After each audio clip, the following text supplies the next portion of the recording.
Pak, coba Sudah siapa tahu sudah Pak bisa. sudah Pak Purnama. Makasih Pak. Baik, lanjut. Oke, nah taruh sini aja. Ya, dan ini, mungkin ya nanti ini ya, saya apa, mungkin setengah jam gitu bicara gitu, ya habis itu ada tanya jawab dulu sebentar gitu ya. Bagaimana Pak Nason ketentuannya, bagaimana? Ya seperti itu Pak, sesi pertama materi, kemudian habis materi baru kita masuk sesi kedua untuk berikan waktu kepada peserta untuk mungkin ada yang bertanya dalam webinar ini. Mungkin seperti itu Oke Pak. oke oke ya. Nanti ada materi kedua atau, maksudnya ini ngomong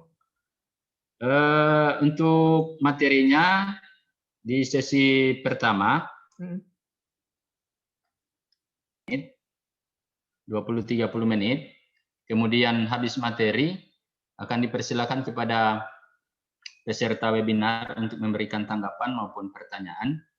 Habis itu baru Bapak memberikan jawaban kalau ada pertanyaan-pertanyaan atau tanggapan balik mengenai pertanyaan-pertanyaan yang disampaikan oleh peserta. Terima oke kasih. oke oke ya, makasih Pak Nason. Ya, hari ini temanya ini apa, mengenai logika ya, seminar logika ya. Judulnya dari mitos, ke logos ya. Apa itu mitos, apa itu logos, nanti saya jelasin ya. Ya,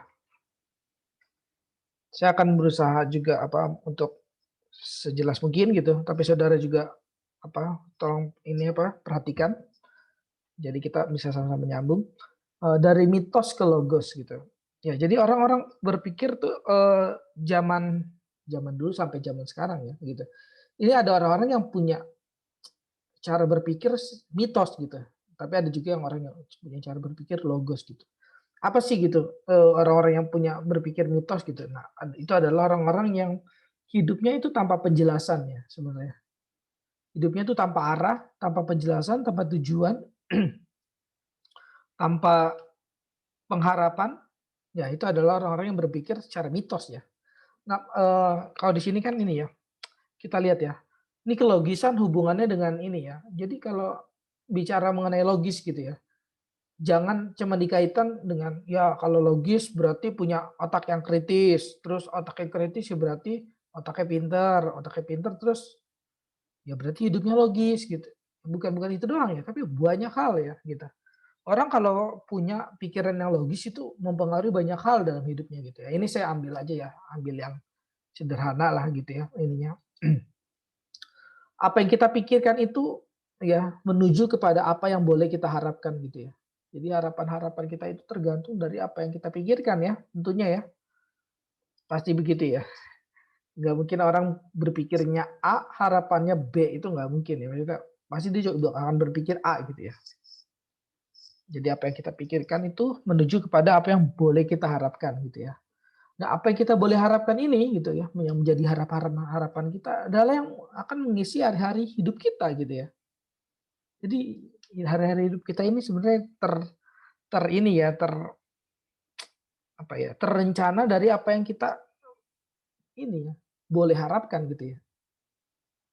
Ya, harapan-harapan kita kan yang mengisi hari-hari hidup kita ya. Saudara mau jadi apa misalnya gitu, anak-anak STT misalnya mau jadi apa ya, ke depan setelah ini saya mau jadi apa ya. Nah, itu yang mengisi hari-hari hidup saudara kan gitu. Ada anak yang menjadi gamer gitu ya. Mau jadi gamer ya dia main game terus gitu, main game terus tiap hari. Jadi apa, gamer sejati gitu dan jadi gamer gitu. Ya, dia latihan game terus gitu. Ada orang yang menjadi teolog, ya dia baca baca buku terus tuh tiap hari. Baca buku, dengar khotbah gitu, diskusi dengan sesama gitu. Nah itu ya karena dia menjadi teolog gitu. Ada orang mau jadi pengkhotbah, ya dia latihan khotbah tuh, dia baca Alkitab, dia baca tafsiran-tafsiran gitu. Ya saudara mau jadi apa gitu? Menjadi apa kan itu yang mengisi hari-hari hidup kita ya. Apa yang boleh kita harapkan itu ya. Harapan-harapan kita itu mengisi hari-hari hidup kita. Kira-kira jelas ya? Dari apa yang kita pikirkan. Nggak tentu, jalannya nggak tentu dari apa yang kita pikirkan gitu. Nggak tentu. Ini bukan bukan urutan ya, bukan urutan ya. Saudara jangan pikir ini urutan, bukan bukan. dari mana aja bisa gitu, dari mana. Hidup manusia kan bukan dari otak doang kan. Kita kan ya mikir juga jarang-jarang juga kan gitu ya. Kita kan kalau makan aja kadang-kadang nggak mikir kan gitu, makan ya just makan aja, mikir apaan gitu. Iya nggak sih? Makan nggak mikir, kadang-kadang mandi emang nggak mikir, gitu pakai apa, kalau itu pakai apa namanya, insting aja gitu kan. Makan pakai insting gitu ya, mandi pakai insting gitu. Kadang-kadang celakanya nangis pun pakai insting gitu. Ada orang nangis pakai insting gitu. Jadi nggak terharu, bukan terharu tapi pakai insting gitu. Just nangis aja, kalau saya di gereja ya saya harus nangis gitu. Oh itu berarti kan nggak ada rasa terharu, tapi nangis gitu. Ada juga orang ketawa-tawa terbahak-bahak pakai insting aja gitu. Nggak pakai misalnya sukacita yang sejati yang dari alam misalnya. Bahagia-bahagia aja gitu, pakai insting gitu. Nah itu mirip kehidupan yang bukan mirip ya, kalau dulu sebelum kita belajar gitu mengenai kehidupan binatang yang benar gitu, kita bilang itu mirip hewan gitu. Ya bukan, kalau sekarang bukan mirip hewan, itu di bawah kehidupan hewan gitu. Karena hewan pun hidupnya nggak selalu pakai insting gitu. Kita tahu ya hewan itu di dalam seminar lalu juga saya sudah katakan hewan itu bukan hanya punya insting ya, hewan tuh punya otak ya by the way. Kalau punya otak dia pasti punya pikiran. Iyalah kalau enggak otaknya ya apa, maksudnya cuman dibuat dijual di nasi Padang kan enggak dong gitu. Kita kan manusia punya otak yang punya pikiran dong, ya sama hewan juga punya otak pasti punya pikiran gitu. Apa yang membedakan manusia dengan hewan? Ya bukan dia nggak punya otak, bukan dia nggak punya pikiran, bukan. Beda, bukan itu gitu. Tapi pikirannya lebih ke arah kalaupun berkembang, berkembangnya tidak pesat gitu. Oh tapi manusia juga ada yang pikirannya nggak berkembang pesat kok gitu. Sama dong berarti kayak hewan gitu. Ada bahkan udah puluhan tahun hidup jadi orang Kristen gitu, hidup puluhan tahun hidup jadi pelajar, belajar, tetap aja nggak berkembang otaknya. Ya berarti bukan mirip hewan, tapi di bawah kehidupan hewan, di bawahnya gitu. Karena hewan pun berkembang ternyata gitu. Ada yang signifikan juga, misalnya kalau saudara lihat kehidupan ini ya hewan-hewan misalnya anjing gitu ya, kalau diajarin bisa mereka gitu. Dikasih tahu makin pinter mereka, makin cepet mereka makin tahu gitu. Tapi manusia ada yang diajarin terus ya, boro-boro makin cepet, boro-boro makin tahu ya, makin bebal iya gitu. Nah itu kan berarti apa ya?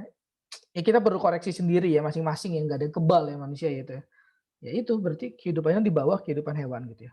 Nah ini jadi kelogisan itu berhubungan dengan ini, apa yang boleh kita pikirkan, apa yang boleh kita harapkan ya, yang nanti jadinya, apa yang boleh mengisi hari-hari hidup kita, dan apa yang perlu kita katakan gitu. Apa yang perlu kita katakan ini apa ya, muncul dari kelogisan-kelogisan ya. Ya banyak orang hidupnya yang mengatakan sampah ya, karena apa yang dia pikirkan juga sampah kok sebenarnya gitu. Apa yang diharapkan juga sampah kok sebenarnya gitu. Yang nggak ada hubungan dengan kekalahan lah gitu. Yang nggak ada hubungannya dengan kelogisan lah kalau kita lagi belajar logika ya. Nggak ada hubungannya, nggak ada hubungannya. Terus misalnya ya ada orang mau mau apa ya, saya mau ini nih, mau jadi orang kaya suatu saat nanti gitu. Itu harapan kan boleh-boleh aja dong gitu, harapan boleh kan? Saya mau jadi orang kaya suatu saat nanti, supaya saya nggak kerja lagi, saya cuma tidur-tiduran, main handphone, tapi udah tercukupi gitu. Itu harapan kan? Sah-sah aja kan harapan meskipun apa ya, muluk-muluk begitu ya sah-sah aja dong gitu. Iya gitu. Nah itu kan tapi sehari-hari hidupnya diisi bukan dengan kerja keras, bukan dengan menabung, tapi dengan berhayal gitu aja gitu. Itu kan berarti nggak logis ya. Itu harapan yang nggak logis ya. Itu kan perkataan yang nggak logis ya. Kayak gitu. Tapi tetap aja masih dikatakan gitu. Nah, yang nggak logis ini ya banyak gitu ya. Yang nggak logis ini akhirnya menuju pada apa yang perlu kita tulis ya. Apa yang perlu kita tulis itu harusnya juga yang logis ya. Yang logis itu logos itu berhubungan, kan kalau saudara tahu ya, Yesus itu logos ya. Yesus itu logos gitu. Maksudnya kalau dalam kekristenan kita belajar juga ya namanya logos gitu. Itu Yesus sendiri gitu ya. Perkataan itu sendiri ya. Yesus gitu. Nah itu apa ini ya beda sama mitos ya. Mitos tuh nggak ada penjelasan gitu ya. Mitos itu just hidup aja gitu dalam dunia mitos gitu. Saudara tahu ya mitos ya. Sang legenda misalnya apa ya, percaya misalnya percaya percaya legenda-legenda yang sebenarnya nggak ada gitu, tapi dipercaya aja gitu. Banyak ya legenda-legenda dalam hidup kita yang sebenarnya nggak ada, tapi dipercaya aja gitu. Baik legenda orang tua ya, misalnya apa ya, ya ada banyak gitu ya, maupun legenda hidup kita yang sebenarnya nggak ada gitu, tapi kita percaya aja. Atau bahkan bukan hanya kita percaya aja, bahkan kita harapkan aja gitu, harapkan terjadi gitu, kita menipu diri sendiri ya. Ada banyak orang menipu diri sendiri ya, menipu dirinya sendiri ya. Ya karena pikirannya nggak logis gitu, pikirannya hidup dalam mitos gitu. Kalau mitos berarti logisnya nggak jalan gitu ya maksudnya. Kira-kira logis yang benar ya gitu. Jadi yang terakhir di sini saya tulis ya. Jadi apa yang bahkan yang terakhir apa yang bisa saya sukai, passionate gitu ya.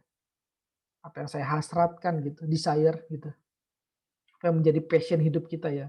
Ada seorang pemikir katakan filsuf ya, kamu adalah sebagaimana yang kamu cintai gitu ya. Ini Agustinus katakannya. Jadi kita suka pikir begini ya. Kita adalah apa yang kita lakukan gitu ya. Misalnya kita melakukan apa nih? Oh, ngajar. Saya hari ini ngajar nih. Berarti dia guru nih. Berarti dia dosen. Namanya juga dia ngajar. Saya adalah apa yang saya lakukan, gitu kan? Ya, kata Agustinus nggak tentu. Gitu. Yang kamu lakukan itu soalnya nggak tentu kamu cintai. Gitu. Ada orang ngajar kan bisa demi uang ya. Nah, kayak saya ngajar bisa demi uang nih misalnya gitu. Ya, ada dosen ngajar bisa demi uang. Nggak tentu dia suka ngajar, ya bisa aja karena demi kelangsungan hidup. Gitu. Nah kalau orang hidupnya demi kelangsungan hidup berarti orang-orang yang sama ya derajatnya di bawah hewan gitu, bahkan hewan pun nggak begitu ya. Hewan itu ketika hidup ya dia nggak just demi kelangsungan dia hidup 70 tahun gitu ya kayak manusia gitu. Hewan enggak, hewan tuh membangun dunianya sendiri loh. Membangun sosialnya sendiri gitu. Ada perkumpulan gajah gitu. Itu kan berarti hidup nggak just hidup loh.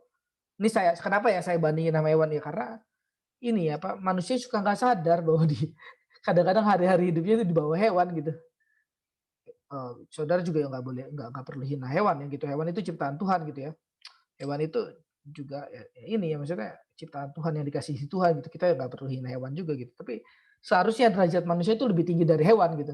Karena manusia diberikan bukan hanya pikiran, perasaan, tapi ini sense of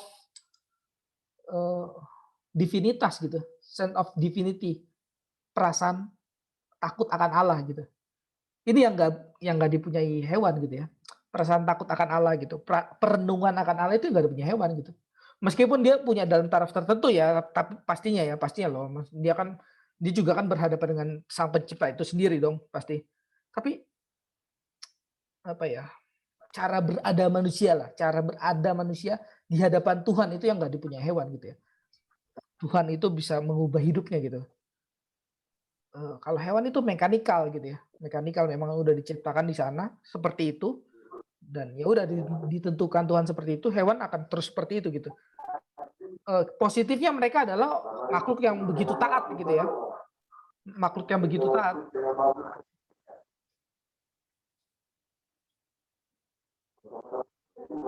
Ya, ini ada suara apa ya? Pak Verjono, tolong mic-nya di-mute.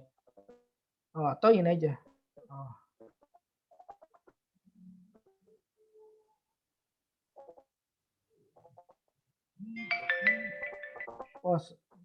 Hostnya nggak bisa mute sendiri ya. Hostnya nggak bisa mute. Harusnya bisa mute host. Coba sebentar. Pak Verjono, Litungan, tolong mic-nya. Sorry. Nanti diatur di host. Lanjut. Oke ya. Saya juga nggak konsen soalnya kalau ada suara. Saya sendiri terdistraksi misalnya ganggu gitu. Ya, tadi dari sampai mana ya terakhir? Oh ya, orang katakan ya apa yang saya lakukan itu filsuf yang lain ya adalah itu diri saya gitu, nggak tentu gitu.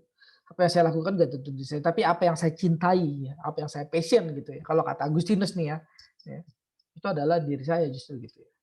Yang saudara lakukan nggak tentu saudara cintai gitu. Banyak orang hidupnya yang nggak sesuai yang dia inginkan kok sebenarnya gitu, tapi karena keterpaksaan aja gitu. Nah ini ya, hidup manusia ya dibangun dari ini ya, yang dia pikirkan, yang dia boleh harapkan, gitu. Yang dia boleh isi dalam hari-hari hidupnya, yang dia boleh katakan, yang dia boleh tulis, yang dia boleh apa ya, sandingkan gitu ya, yang dia boleh segalanya gitu ya, yang dia boleh sukai gitu. Nah ini hidup manusia ya. Nah kita masuk ke ini ya, pertentangan mitos dan pada logos itu sendiri ya. Nah ini awal mulanya saya jelasin ya jadi ya. Tapi kira-kira saudara tadi dapat lah ya dari yang ini cara berpikir logos. Ini orang ya pada awalnya itu percaya cerita dongeng ya bahwa penciptaan dunia ini adalah dari dongeng, dewa-dewa yang tidak ada dan seterusnya. Namun seorang pemikir bernama Thales dengan metode induktif mempercayai bahwa kehidupan ini berasal dari air gitu ya. Nah, ya kehidupan ini apa ya berasal dari air gitu. Ya, Thales itu waktu itu ini ya punya metode induktif adalah mengumpulkan bukti-bukti dari hal khusus dengan begitu mendapatkan kesimpulan umum ya. Jadi dia pikir-pikir ya, dia pikir dalam diri manusia itu ada air gitu ya, jiwa manusia air gitu ya. Dalam diri hewan ada air juga, dalam diri tumbuhan juga ada air. Berarti apa? Bahkan air juga adalah uap dan es gitu ya. Itu berubah kan gitu. Uap es itu sebenarnya air juga kan gitu. Maka air merupakan jiwa dari segala sesuatu ya. Jadi dia ambil apa ya, data begitu banyak ya hidup ini, air itu banyak ya. Jadi dia katakan bahwa ya dunia ini berasal dari air gitu ya. Fusis dunia ini adalah apa ya namanya fusis itu adalah dasar dunia ini adalah air gitu. Ya. Apakah benar? Pasti enggak lah kalau dari orang Kristen ya. Ya, tapi persoalan itu gini ya. Nah, sekalipun yang dikatakan Thales belum sempurna ya, minimal dia bergerak dari mitos kepada logos ya, dari dongeng yang tidak ada data kepada logika yang ada data gitu ya.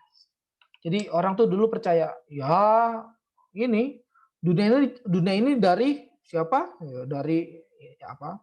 Dewa Yahudi, dewa Yunani gitu ya, dari dewa Yunani, dari segala macam itulah ya, segala macam bentuk dongeng itu ya. Ya kalau zaman sekarang dongengnya udah beda gitu ya, nggak mungkin lah ada orang percaya, orang Kristen lagi percaya dunia ini dari siapa? Dari dewa Yunani ya. Aneh gitu, nggak ada ya. Sekarang dongengnya udah beda. Dunia ini dari siapa? Dari Tuhan. Itu dongengnya dalam arti tanda kutip ya.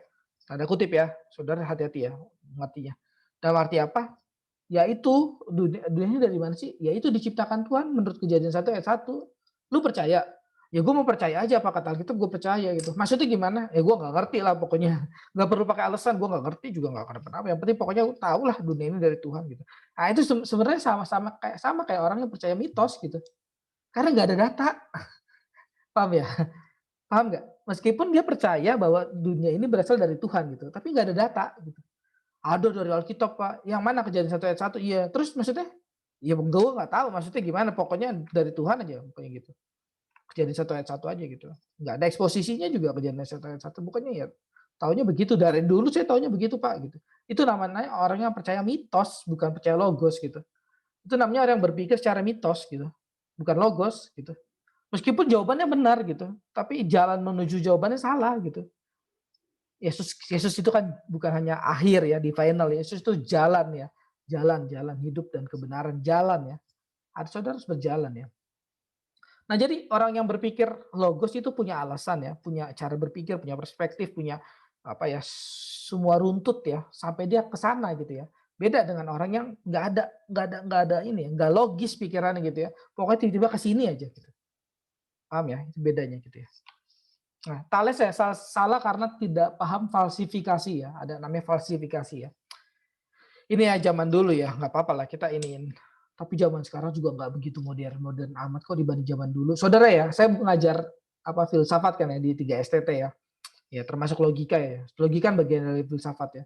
Kita pelajarin apa Plato, Aristoteles, Socrates dan seterusnya ya gitu. Immanuel Kant, Hegel dan seterusnya. Kita itu zaman-zaman dulu loh, orang-orang zaman dulu. Apa Socrates itu zaman 399 sebelum Masehi loh. Itu Socrates loh. Saya ngajarin murid-murid ya. Murid-murid sampai sekarang juga ini loh, apa dengar Socrates juga bengong-bengong gitu, nggak ngerti juga gitu. Ini bayangin deh, ini apa orang zaman sekarang, orang zaman dulu ya, 399 sebelum Masehi gitu. Belum ada handphone dia, belum ada Google dia, belum searching-searching, belum bisa dia. boro-boro buku yang cetak sekarang sebanyak ini, buku manual, buku manual. Ya e-book ya, maksudnya buku elektronik lagi ada sekarang. Boro-boro buku yang tebel-tebel kayak sekarang ini belum ada, mereka terbatas sekali gitu. Tapi bayangin ya, mereka yang begitu terbatas, nggak ada Google, nggak ada internet, nggak ada apa gitu. Mereka punya pikiran gitu. Mereka punya pikiran, alasan-alasan yang menghidupi mereka gitu.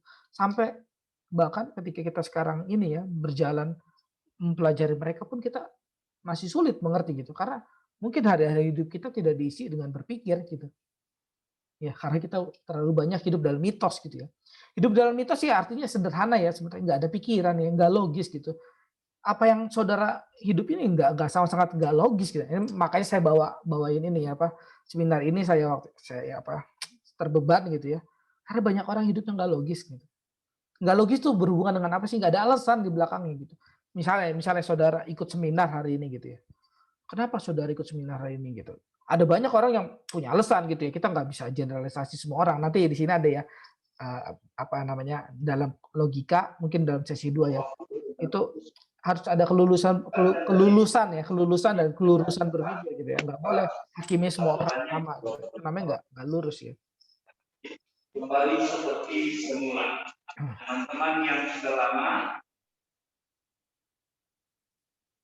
Ya, jadi di sini ada falsifikasi namanya. Pembuktian dengan cara melihat seluruh bukti dan membuktikan dengan satu saja salah, maka semua salah ya. Saudara bisa pikir ya, kalau ada orang yang mengatakan bahwa dunia ini berasal dari air ya, gitu. Meskipun dia punya data ya, banyak ya. Jiwa manusia kan dari air, hewan ada air gitu. Uap es semua air gitu ya. Ya kalau sekarang Indonesia bilang sepertiganya lautan gitu, air gitu ya. Ya kita bisa percaya itu gitu. Tapi apa ya? Kebalikan dari air tuh apa ya? Yang membuat gak mungkin lah hidup ini berasal dari air. Gampang aja simpelnya, kontrasnya air apa? Ya api gitu ya. Makanya anak Simandros ya katakan muridnya Thales nih.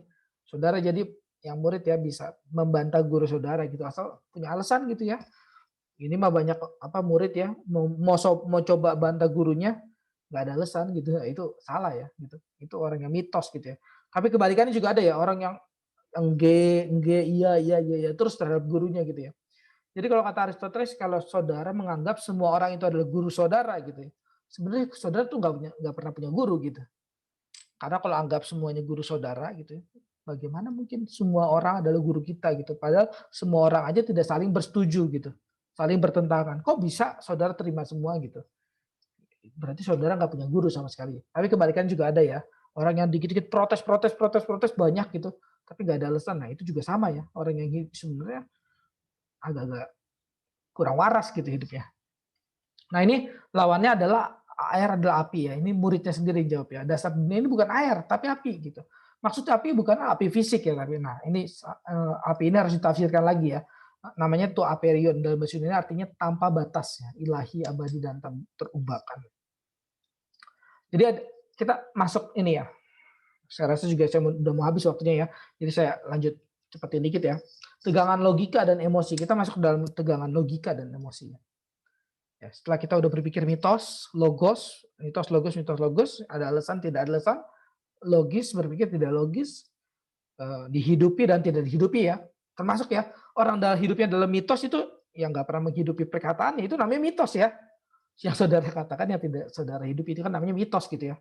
Paham ya? Yang saudara katakan tidak saudara hidupi itu mitos loh. Yang saudara hidupi tidak saudara katakan juga mitos gitu, kebalikannya gitu. Nah, ini ada tegangan antara zaman pencerahan dan romantisme ya. Ya zaman sekarang ada banyak orang Kristen otak sama Kristen perasaan gitu ya. Ini sebenarnya udah sering ya orang katakan Kristen perasaan, hati saya ini waduh tersentuh oleh Tuhan gitu. Tapi bagaimana dengan firman ini Pak gitu? Oh saya nggak perlu tahu gitu. Itu firman Tuhan itu nggak perlu dipikirkan saudara. Ini saya sarkas ya namanya, sindiran. Saya lagi ada pendeta ngomong, firman Tuhan tuh nggak perlu dipikirkan, saudara. Firman Tuhan itu harus dihidupi gitu. Wih, kayaknya bagus banget tuh perkataan gitu. Maksudnya hidupi gimana Pak? Gitu. Dalam Mazmur dikatakan bahwa renungkanlah firman Tuhan siang dan malam. Bapak udah merenungkan belum? Aneh ya gitu. Mau sok-sok hidupin firman Tuhan, merenungkan aja enggak gitu. Padahal kita katakan renungkanlah firman Tuhan siang dan malam loh. Itu ada aspek otak loh, renungkan loh. Ya. Ya, maksud rinciannya kegiatan saya kasih masuk di yang akan di sini kayak program kegiatannya, nama kegiatan saya kasih masuk. Sebenarnya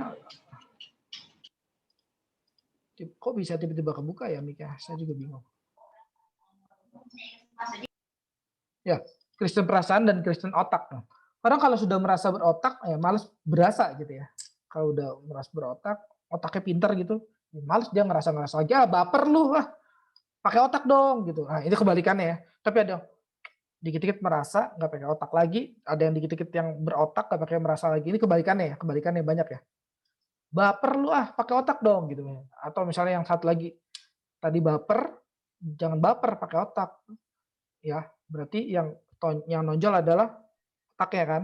Ada lagi kebalikannya yang lu pakai otak mulu lu nggak ada perasaan sama sekali, lu coba dong lu merasakan dong, jangan pakai otak mulu gitu. Nah, ini kebalikannya lagi ya. Jadi orang kalau udah merasa berotak ya males berasa ya. Kebalikannya orang kalau udah merasa punya rasa yang tinggi gitu, punya sense art of yang tinggi gitu, jadi males berotak lagi. Gereja karismatik yang sesat sama gereja reform yang sesat lah, ini kebalik sama aja ya sebenarnya. Emosi yang jadi ada gereja reform ya yang sesat ya, yang pakai otak doang gitu ya, nggak punya perasaan gitu ya, sedikit hajar aja terus pokoknya nggak punya perasaan gitu, anti baper ya, anti baper klub gitu. Maksudnya apa? Sebenarnya kalau orang-orang anti baper ya, saudara tahu bahasa Inggrisnya sense ya, apa?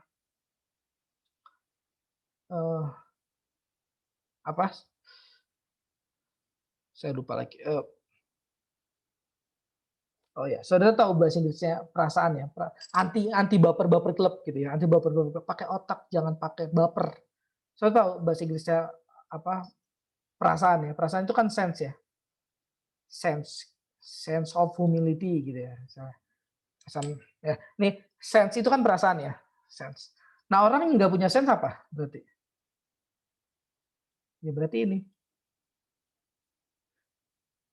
nonsense. Gampang loh. Kalau orang nggak punya perasaan ya berarti nonsense. Nggak punya perasaan kan, nonsense berarti. Gitu. Hidupnya nothing gitu, nonsense gitu. Jadi apa ya? Stop lah ngomongin orang baper tapi dalam arti seperti itu ya. Emang banyak orang masalahnya alanya adalah perasaannya, itu yang jadi masalah ya. Masalahnya alanya perasaan, jadi dikit-dikit baper, betul gitu ya, betul. Tapi juga ada kebalikannya, ada orang itu alanya itu otaknya gitu. Jadi pokoknya semua harus dipikirkan tanpa dirasakan gitu. Nah ini tegangan ini tuh harus dihentikan saudara gitu. Tegangan antara doa, saya lebih baik doa apa belajar nih gitu. Saya yang satu bilang belajarlah, yang bagus belajar gitu. Enggak, kamu doa, melayani dan seterusnya gitu. Tegangan-tegangan itu sebenarnya tegangan yang nggak perlu gitu. Itu tegangan mitos gitu. Kalau kita berhidup dalam logos gitu, itu enggak, tegangan yang nggak perlu ada dan kita perlu hidupi dua-duanya gitu. Ya. Nah, jadi emosi yang berbeda akan memicu logika yang berbeda ya, saudara. Jadi logika saudara juga dipengaruhi oleh emosi saudara ya gitu. Ya tadi yang Agustinus katakan ya, apa yang kita cintai adalah apa yang kita logisi gitu ya, logiskan ya. Apa yang kita cintai ya. Orang kalau udah cintanya itu gitu, pokoknya semuanya dilogiskan jadi itu ya. Saudara pernah lihat ya kalau ada cowok cinta mati sama cewek gitu ya, kejar dia terus gitu.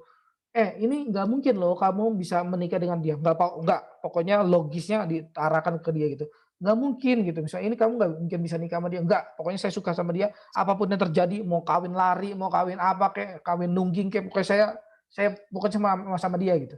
Saya tahu ya. Jadi emosi saudara itu memicu logika saudara yang berbeda gitu. Logika saudara jadi hancur kalau emosi saudara hancur gitu. Makanya ya stop ya untuk bilang jangan baper lah, jangan baper. Saudara perlu pikirkan ya apa yang saudara katakan jangan baper dalam arti apa gitu ya. Jangan-jangan saudara yang nggak punya otak dan perasaan gitu ya. Bukan orang itu yang terlalu baper gitu. Jangan saudara yang nggak punya perasaan gitu. Sense kita kurang ada gitu. Karena emosi ini akan memicu logika yang berbeda ya. Kebalikannya tapi ya, logika kita juga bisa mempengaruhi emosi, hasrat dan imajinasi kita gitu ya. Ini kebalikannya juga ada ya. Emosi saudara ya, orang kalau udah mau berantem pokoknya saya mau berantem, pokoknya apapun saya lakukan saya harus berantem, saya harus tonjok ini orang gitu. Ini emosi dia memicu logika yang berbeda gitu. Dia bisa pakai apapun cara itu, tiba-tiba jadi kreatif banget lah gitu. Ini karena ada emosi ya, emosi yang terpicu dan ya logika yang terpicu juga ya. Kebalikan juga ada ya, logika yang terpicu ya membuat emosi kita berubah gitu ya. Oh enggak, kok sebenarnya enggak gitu juga. Dia orangnya baik gitu. Cuma ya mungkin hari ini lagi ada masalah kali ya. Jadi tapi belum terselesaikan gitu ya. Ya saya jadi kena imbasnya, nggak apa-apalah. Itu amal lah kalau kita diomelin orang gitu, ya itu amal buat inilah jadi imbasnya dia nggak apa-apalah daripada dunia ini kan udah stres ya. Kalau makin stres gitu dengan orang-orang yang marah-marah tapi nggak ada tempat, ya makin stres lagi dunia ini ya mendingan udahlah nggak apa-apa saya jadi tempat untuk orang dimarahin nggak apa-apa gitu ya. Nah ini ada logika yang akhirnya mempengaruhi emosi ya, mempengaruhi hasad, mempengaruhi imajinasi ya dan seterusnya gitu ya. Ini kebalikannya saudara perlu pikirkan ya. Ini saya kasih hint-hintnya aja ya. Logika menentukan banyak pilihan kehidupan manusia ya. Logika itu menentukan banyak pilihan manusia. Seperti mau masuk kampus mana, mau makan apa, mau beli barang apa, sampai kepada mau menikah dengan siapa itu pakai logika, pakai emosi, pakai hasrat, pakai imajinasi dan seterusnya ya. Nah ini Schopenhauer katakan manusia adalah budak kehendak gitu ya. Ya benar ya, manusia itu budak kehendak ya. Saya rasa ini ya, manusia itu punya budak banyak hal gitu ya, bukan hanya budak kehendak gitu ya. Memang benar sih kalau manusia itu kalau punya kehendak begini, pokoknya saya harus begini gitu. Ya ini yang tadi ya, emosi saudara memicu logika saudara. Pokoknya saya mau begini, ya ini saya harus melakukan A, B, C, D. Pokoknya A, B, C, D ini untuk saya begitu gitu. Nah, tapi juga ini ya, manusia adalah budak emosi, logika dan seterusnya ya. Manusia itu budak banyak hal ya. Dalam kekristenan kita mengenal bahwa manusia adalah budak Allah ya, hamba Tuhan ya. Ya kita jadi diganti ya untuk ini sesat pikir nanti ini yang kedua ya. Kita diganti ya gitu untuk tidak terjebak ke dalam kesesatan banyak hal gitu ya. Kita kiranya bisa ini ya menjadi budak Allah gitu ya. Menjadi budak Allah dalam arti berarti mempelajari logika yang benar pun gitu ya. Nggak pernah menjadi budak logika kok gitu. Ini saudara masuk kelas logika ya, seminar logika. Nggak pernah di dalam kelas logika itu disaranin oleh dosen logika yang benar ya, yang benar. Kita menjadi budak logika, nggak pernah. Logika yang benar atau pelajaran logika yang benar itu meliputi pertimbangan banyak hal ya. Salah satunya emosi, hasrat, imajinasi, ya, keinginan dan seterusnya ya. Jadi logika itu sendiri meliputi banyak hal dalam hidup manusia gitu ya. Banyak realitas yang perlu dipertimbangkan bukan hanya logika gitu ya. Apalagi hanya logika, udah hanya logika ya, logika saudara sendiri gitu. Waduh, itu udah sempit banget ya. Pertama yang dipertimbangkan adalah cuma logika. Yang kedua adalah logika dari saya. Waduh, sempit banget gitu. Kalau logika dari seluruh manusia masih luas gitu. Itu tapi itu pun udah sempit. Logika dari seluruh manusia, meskipun banyak seluruh manusia ada logikanya, tapi kan ya cuma logika doang, nggak ada perasaan gitu. Itu udah sempit juga ya. Nah ini kira-kira bahan saya di pertama ya. Kalau ada yang mau tanya silakan ya. Nah ini nanti kita akan belajar di ini ya kalau masih ada waktu ya. Kalau nggak ada waktu ya nggak apa-apa juga. Ini ya mengenai macam-macam sesat pikir ya. Sesat pikir ya, keliruan berpikir ya. Ini ada berapa poin ya? Ada 14 poin ya yang bisa dibagikan. Supaya hidup kita ya, ini dari tadi kita pertama belajar yang awal ya, dari mitos ke logosnya dulu. Ya supaya kita punya alasan dan seterusnya. Nanti kita yang sesi 2 kalau masih ada waktu, kita hidup dalam logos tuh bagaimana sih gitu. Hidup dalam logos tuh bagaimana gitu. Ya, oke. Kira-kira gitu saya kembalikan Pak Nelson. Oke, terima kasih kepada Pak Hendrik yang sudah boleh membawakan materi pertama tentang logika mitos menuju logos. Saat ini diberikan kesempatan kepada peserta webinar ini sebanyak 3 orang untuk boleh menanggapi ataupun memberikan pertanyaan terkait dengan materi yang sudah disampaikan oleh Bapak Hendrik di pagi hari ini. Dipersilakan.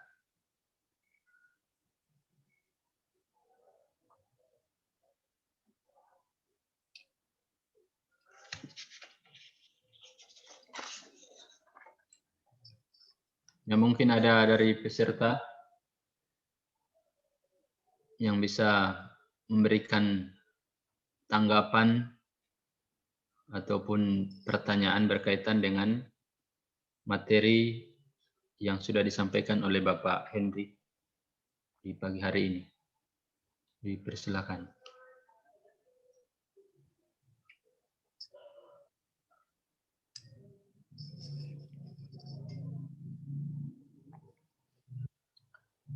Dari chat juga bisa ya kalau misalnya malu-malu bicara gitu ya Pak. Di chat.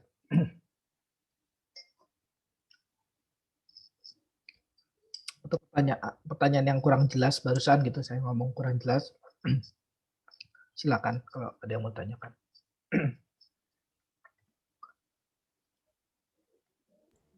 Tunggu 5 menit, mereka mungkin lagi merangkai kata.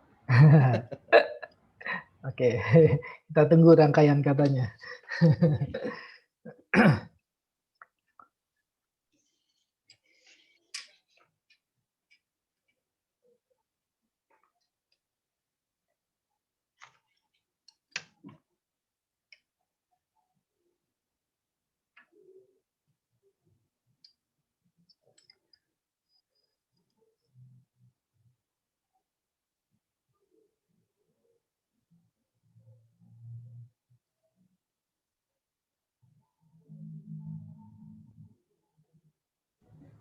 Bung Nelson dulu mungkin bisa memberikan pengantar-pengantar dalam materi yang disampaikan tadi untuk menstimulus para peserta, karena memang karakter menyikapi sesuatu itu kadang berbeda-beda, jadi ada hal-hal yang mungkin moderator bisa bertanya atau menanggapi, silakan. Nanti dilanjutkan oleh peserta yang ingin bertanya atau menanggapi. Ya, terima kasih. Saya mengawali memberikan pertanyaan ataupun argumen terkait dengan materi tadi untuk membuka pola pikir dari teman-teman sekalian menyikapi materi yang sudah disampaikan. Tadi Pak Hendrik mengatakan bahwa logika bisa mempengaruhi emosi dan emosi juga bisa mempengaruhi logika. Nah, yang saya mau tanyakan, apakah logika dan emosi ini harus berjalan bersama sehingga antara logika ini dan emosi ini tidak ada sesuatu yang menonjol, lebih menonjol dalam setiap pribadi. Terima kasih. Mungkin itu pertanyaan awal. Oke, terima kasih. Nah, ya itu pertanyaan yang bagus ya. Nah, seperti ini ya, saya gambarin misalnya. Hidup manusia kan misalnya gini ya, ya kita gambar bulat aja lah ya. Nah ini yang saya katakan tadi dalam arti gambar bulat ini ya, bukan begini ya, bukan begini. Makanya tadi saya juga katakan yang di PowerPoint itu bukan urutan ya. Nah ini ya, saudara kalau lihat ini bukan urutan ya, saya udah katakan ini bukan urutan kan tadi. Ini bukan urutan tapi ini lebih kepada ya apapun bisa terjadi dalam hidup kita gitu ya. Gambaran begini nih. Kalau digambar ya bagusan bulat kali ya. Kalau gambarnya segitiga ini memicu ada hal yang tertinggi dalam hidup kita gitu. Yang apapun itu jadi penyebab utama gitu. Enggak ya, saya rasa hidup manusia enggak begitu ya. Meskipun dalam hidup manusia itu harusnya begitu ya. Semestinya itu begitu, tapi Tuhan tuh juga bekerja melalui hal-hal yang lain kok gitu. Dalam arti begini ya, kita harusnya itu hidup kita terpengaruh oleh Alkitab gitu saja gitu di atas gitu, Alkitab gitu. Oleh perkataan Tuhan gitu dan seterusnya oleh kehendak Tuhan dan seterusnya. Harusnya di atas tuh begini ya. Idealnya hidup manusia begini ya. Jadi di bawah tuh kita bisa kita memang bisa ya terpengaruh oleh perkataan orang lain gitu. Tapi ya kita taruh di paling bawah, bukan paling atas kan gitu misalnya. Sah-sah aja kok terpengaruh oleh orang pikiran orang lain. Misalnya orang dibully, ya dia kecewa dan merasa ini ya sah-sah aja kan gitu. Tapi kita taruh paling bawah sini. Dipengaruhi oleh perkataan siapa? Ya yang membuli orang-orang lain, yang dibenci dan seterusnya. Tapi ya kebalikannya juga ada ya. Kita maunya kalau dibully kita nggak dengar gitu ya. Tapi kalau kita dipuji gitu, orang lain ini yang membenci ya. Orang lain benci ya. Benci. Nah, ini kita terpengaruh ya. Tapi orang lain yang suka muji juga harusnya kita taruh yang jangan tinggi-tinggi banget ya. Di bawah sini juga gitu. Gitu. Orang lain yang puji ya. Ini harusnya di sini taruhnya, bukan di atas lah gitu. Jangan menggantikan Alkitab yang orang yang lain yang muji kita tuh jangan digantikan Alkitab menjadi dasar hidup kita satu-satunya, bukan gitu. Dasar hidup kita satu-satunya adalah Alkitab paling atas gitu ya. Dasar hidup manusia ya perkataan Tuhan gitu ya.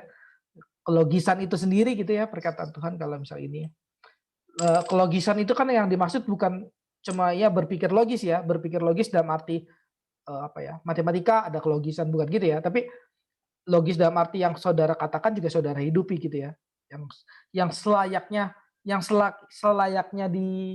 dihidupi ya dihidupi gitu. Itu namanya logis ya. Apa yang menjadi kelogisan dari orang Kristen gitu.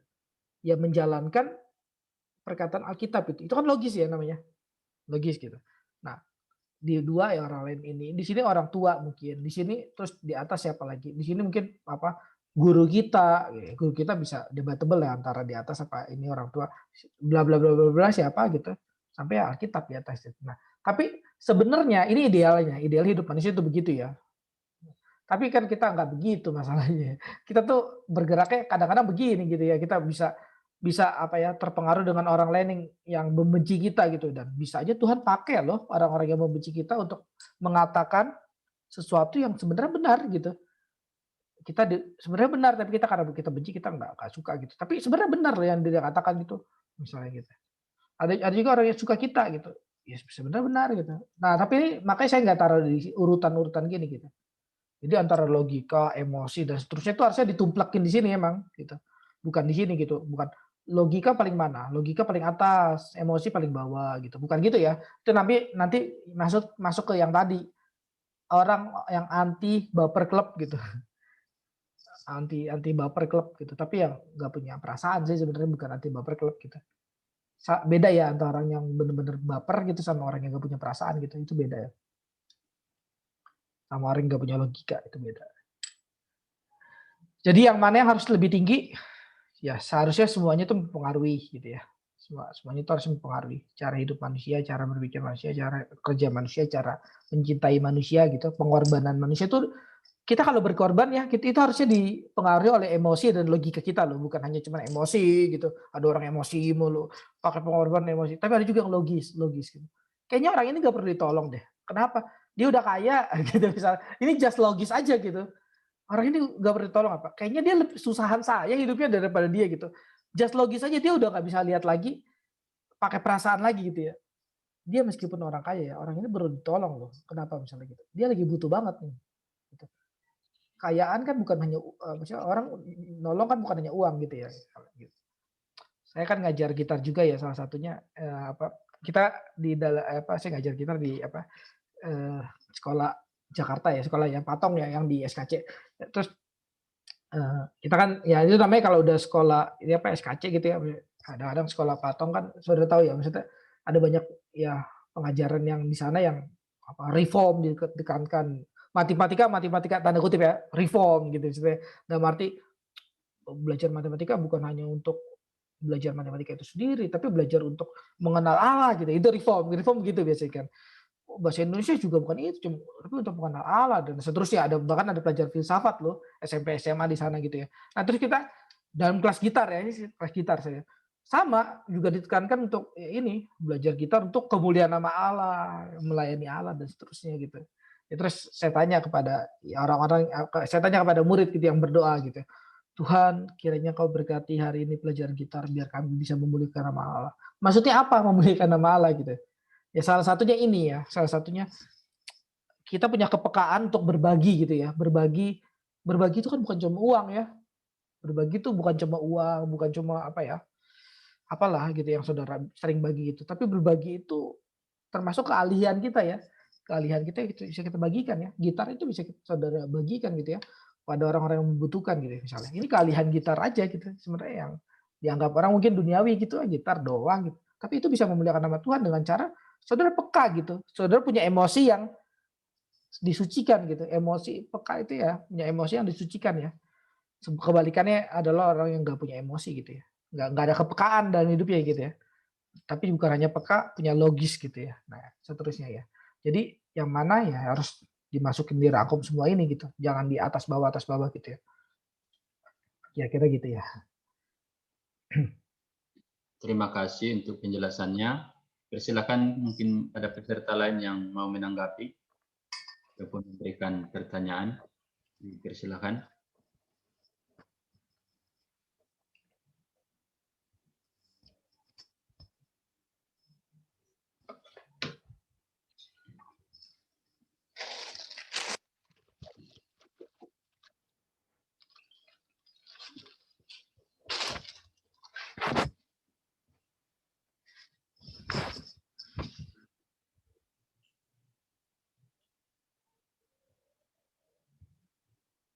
Mungkin dari Rike Ilmiah Sitoki mungkin ada yang mau ditanyakan, persilakan.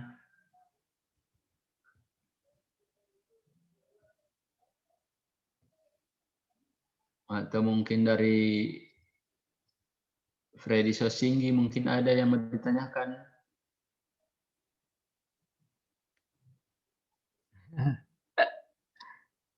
Ya.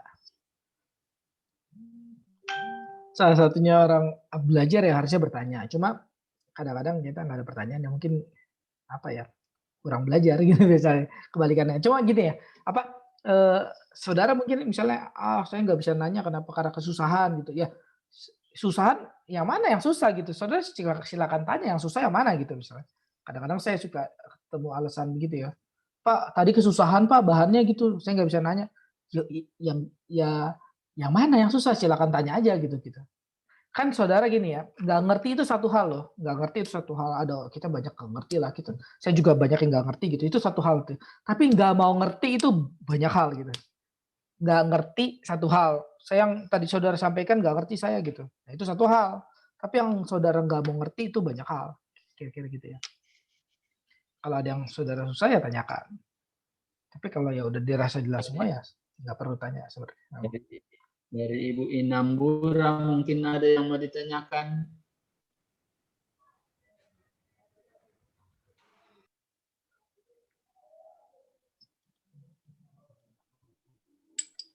Kalau memang belum ada yang mau bertanya, mungkin kita lanjut karena waktu masih ada. Mungkin Pak Hendrik bisa lanjut lagi materi yang tersisa. Oke. Supaya mungkin dari situ baru mungkin ada yang mau bertanya. Dipersilakan. Ya, kita masuk ke ini ya. Jadi kita udah selesai tadi ya antara berpikir logis, ya jangan dalam mitos ya, tapi mikirnya dalam logis ya. Nah, kita sekarang masuk dalam kehidupan logis itu seperti apa sih ya? Ya kita kalau orang namanya logis ya nggak sesat pikir gitu, ya nggak punya kesesatan gitu ya. Saudara jangan pikir sesat itu hanya moral ya. Saya mencuri, saya berzina, saya apa itu moral gitu ya. Bukan. Orang tersesat, orang berdosa itu bisa juga dalam intelektual, pikiran. Dosa sombong, saudara misalnya. Sombong itu bukan dosa moral loh. Sombong itu bukan dosa moral. Sombong itu dosa intelektual. Siapa yang bisa ini? Kamu maksudnya itu adanya di sombong itu bukan adanya di perilaku gitu. Perilaku yang apa ya, saudara ada juga yang di perilaku. Cuma sombong ini dalam lebih ini ya di apa secara dampak gitu ya di otak saudara gitu sombong gitu. Saudara kan bisa tampang mengatakan apa-apa, saudara sombong dong gitu. Misalnya gitu, misalnya salah satu contoh.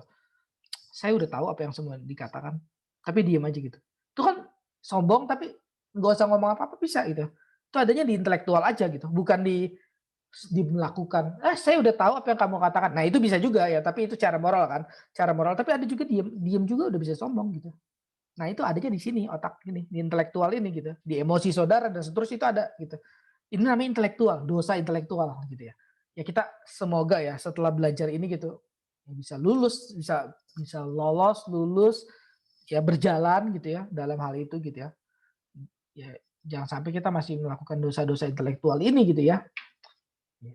Seharusnya sama-sama penting ya antara dosa moral sama dosa intelektual itu sama-sama penting ya. Sama-sama kita perlu bertobat gitu ya. Nah, sesat pikir adalah proses penelaran atau argumentasi yang sebenarnya tidak logis ya, salah arah dan menyesatkan gitu ya. Ini sesat pikir ya. Jadi nalarnya itu nggak logis, salah arah dan menyesatkan. Sesat pikir suatu gejala berpikir yang salah ya, disebabkan oleh pemaksaan prinsip-prinsip logika tanpa memperhatikan relevansinya ya. Jadi Ada orang yang pakai logikanya ya terus ya, tapi nggak ada relevansinya ya, nggak memperhatikan relevansinya, itu juga sesat pikir ya. Ya sama kayak saya gampangnya gini ya, ngomong doang tapi nggak pernah dilakukan. Nah itu sama ya, itu juga sebenarnya sesat pikir juga ya. Jadi yang namanya sesat pikir itu ya bukan hanya ada di otak ya, tapi di perilaku juga ya. Perilaku itu termasuk dalam halnya juga sesat pikir ya. Apa yang kita omongin tidak kita lakukan itu namanya sesat pikir juga ya, masuk ya dalam sesat pikir ya. Karena itu kan tadi kita katakan ya, tidak katakan berarti tapi nggak sesuai kenyataan berarti nggak sesuai realita, yang kita nyatakan berarti nggak nyata dong. Yang barusan kita katakan berarti tidak nyata. Karena nggak sesuai realita, berarti yang kita katakan tadi adalah bohong misalnya gitu, ada kemunafikan, ya berarti sesat. Perkataannya sesat, pikirannya sesat gitu ya. Ya di sini ya, jadi saudara pikir ya, saudara pikir dan saudara renungkan gitu ya. Dosa itu bukan hanya moralitas tapi ada intelektual, dan intelektual ini ya di dalamnya termasuk juga kehidupan saudara gitu ya. Jadi dosa kehidupan itu ya termasuk dosa intelektual juga ya. Sebenarnya nggak bisa dipisahin ya antara dosa moralitas, dosa intelektual, itu nggak ada pemisahannya sama sekali ya. Orang kalau udah intelektualnya berdosa ya perilakunya pasti berdosa lah. Kebalikannya juga ya, orang hidupnya berdosa ya pasti dari intelektualnya berdosa dan seterusnya ya. Atau yang kebalikannya juga bisa ya. Orang hidupnya berdosa mempengaruhi logikanya yang berdosa gitu ya. Tadi saya katakan kebalikannya ada ya. Orang kalau hidupnya berdosa, ini hidupnya berdosa, logikanya bisa berdosa sama. Dari hidupnya mempengaruhi logikanya. Orang kalau logikanya berdosa, hidupnya pun bisa berdosa. Dari logikanya mempengaruhi dari ya kebalikannya ya. Di sini logika, di sini hidup misalnya. Kalau orang logikanya berdosa, ya, dia nggak lurus pikirannya, nggak logis, hidupnya pasti nggak logis gitu ya. Tapi kalau orang hidupnya nggak logis gitu ya, hidupnya nggak logis, pasti ya pikirannya pun nggak logis nanti ya. Sini ya. Kebalikannya ya. Yang mana duluan Pak antara hidup sama logis, pikiran logis? Hidup kita nggak logis dulu, apa pikiran kita nggak logis dulu? Dua-duanya bisa. Kan karena saya udah katakan ya tadi di awal ya, kita itu manusia yang kadang-kadang memang melakukan sesuatu nggak mikir masalahnya gitu. Beda ya, ada motivator katakan semuanya tuh dari otak gitu. Nah, ini namanya udah udah di dalam budak otak gitu ya. Semuanya dari otak, semuanya dari pikiran gitu. Kita harus berpikir positif. Wadah, berpikir positif silakannya berpikir positif. Sini muka kamu saya gampar, kamu berpikir positif gitu. Apa iya ya manusia bisa berpikir positif terus ya? Manusia tuh seharusnya bukan berpikir positif terus gitu. Manusia tuh harusnya berpikir secara logis gitu ya. Secara logis itu berarti fair gitu. Ini layaknya dipikir secara positif apa negatif gitu. Itu fair berarti gitu ya. Orang yang mencoba berpikir positif terus, hidupnya nggak fair, itu nggak logis loh. Orang udah ketahuan habis curi barang dia, terus enggak kok, dia baik kok, kita harus positif aja gitu. Itu nggak fair loh dalam menilai sesuatu. Paham gak ya? Positif terus nggak fair gitu. Kebalikannya negatif itu juga nggak fair gitu. Ya logis ada positif ada negatif gitu. Saudara misalnya gitu ya, ini kan saya juga ngajar ya hari ini.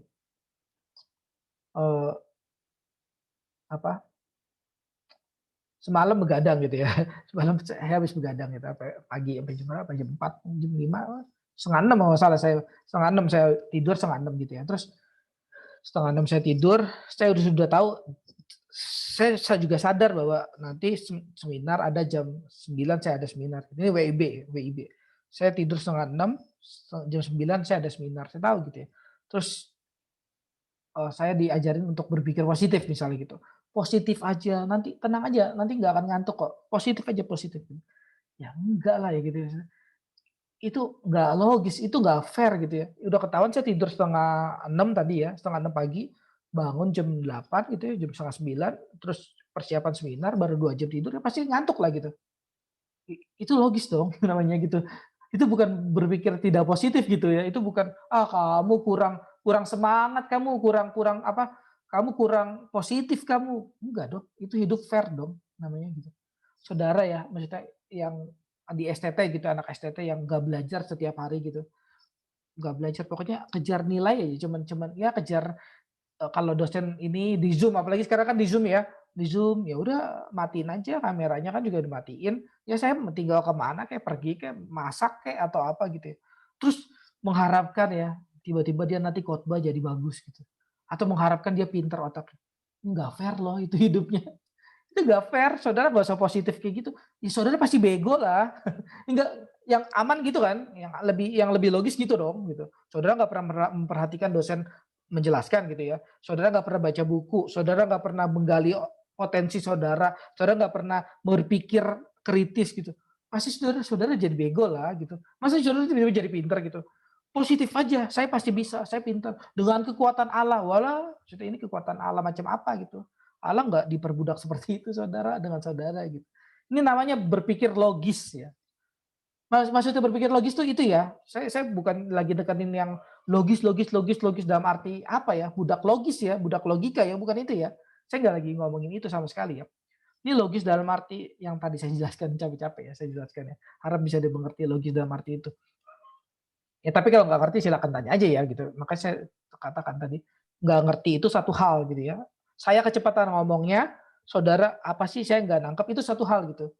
Tapi nggak mau ngerti itu banyak hal ya gitu ya. Ah susah nih nggak mau ngerti, nah, itu banyak hal gitu ya. Udah selesai kalau sudah nggak mau ngerti gitu. Nah ini jadi kita hidup dalam logis ya kita punya toolsnya, alatnya. Alat untuk berpikir logis ya apa ya ini salah satunya misalnya satu. Argumentum et baculum ya. Nah ini apa bahasa Latinnya saudara nggak perlu hafal juga nggak apa-apa lah, nggak mempengaruhi hidup saudara. Tapi ya saudara perlu hafal ininya, gagasannya gitu ya, gagasannya, perspektifnya, wawasannya saudara perlu hafal. Pembenaran argumen atas dasar kekuasaan. Nah ini banyak sekali kita lakukan sebenarnya. Kita mengatakan bahwa sesuatu benar ya karena kita berkuasa aja gitu ya. Atau kita percaya orang ya karena dia berkuasa aja gitu. Nah, ini banyak sekali ya. Misalnya dosen gitu ya. Yang lebih tinggi misalnya apa? Udah ketua STT gitu ya. Yang lebih tinggi misalnya apa lagi gitu. Pendeta dan seterusnya misalnya. Nah, itu sering terjebak dengan ini ya gitu. Pembenaran argumen atas dasar kekuasaan ya. Ya, pokoknya saya mah teolog dari dulu gitu. Udah 80 tahun saya jadi teolog. Masa saya salah nggak mungkin gitu. Saya teolog nih saya gitu. Wah, itu. Jadi kekuasaan ya. Angku dengan kekuasaannya gitu ya.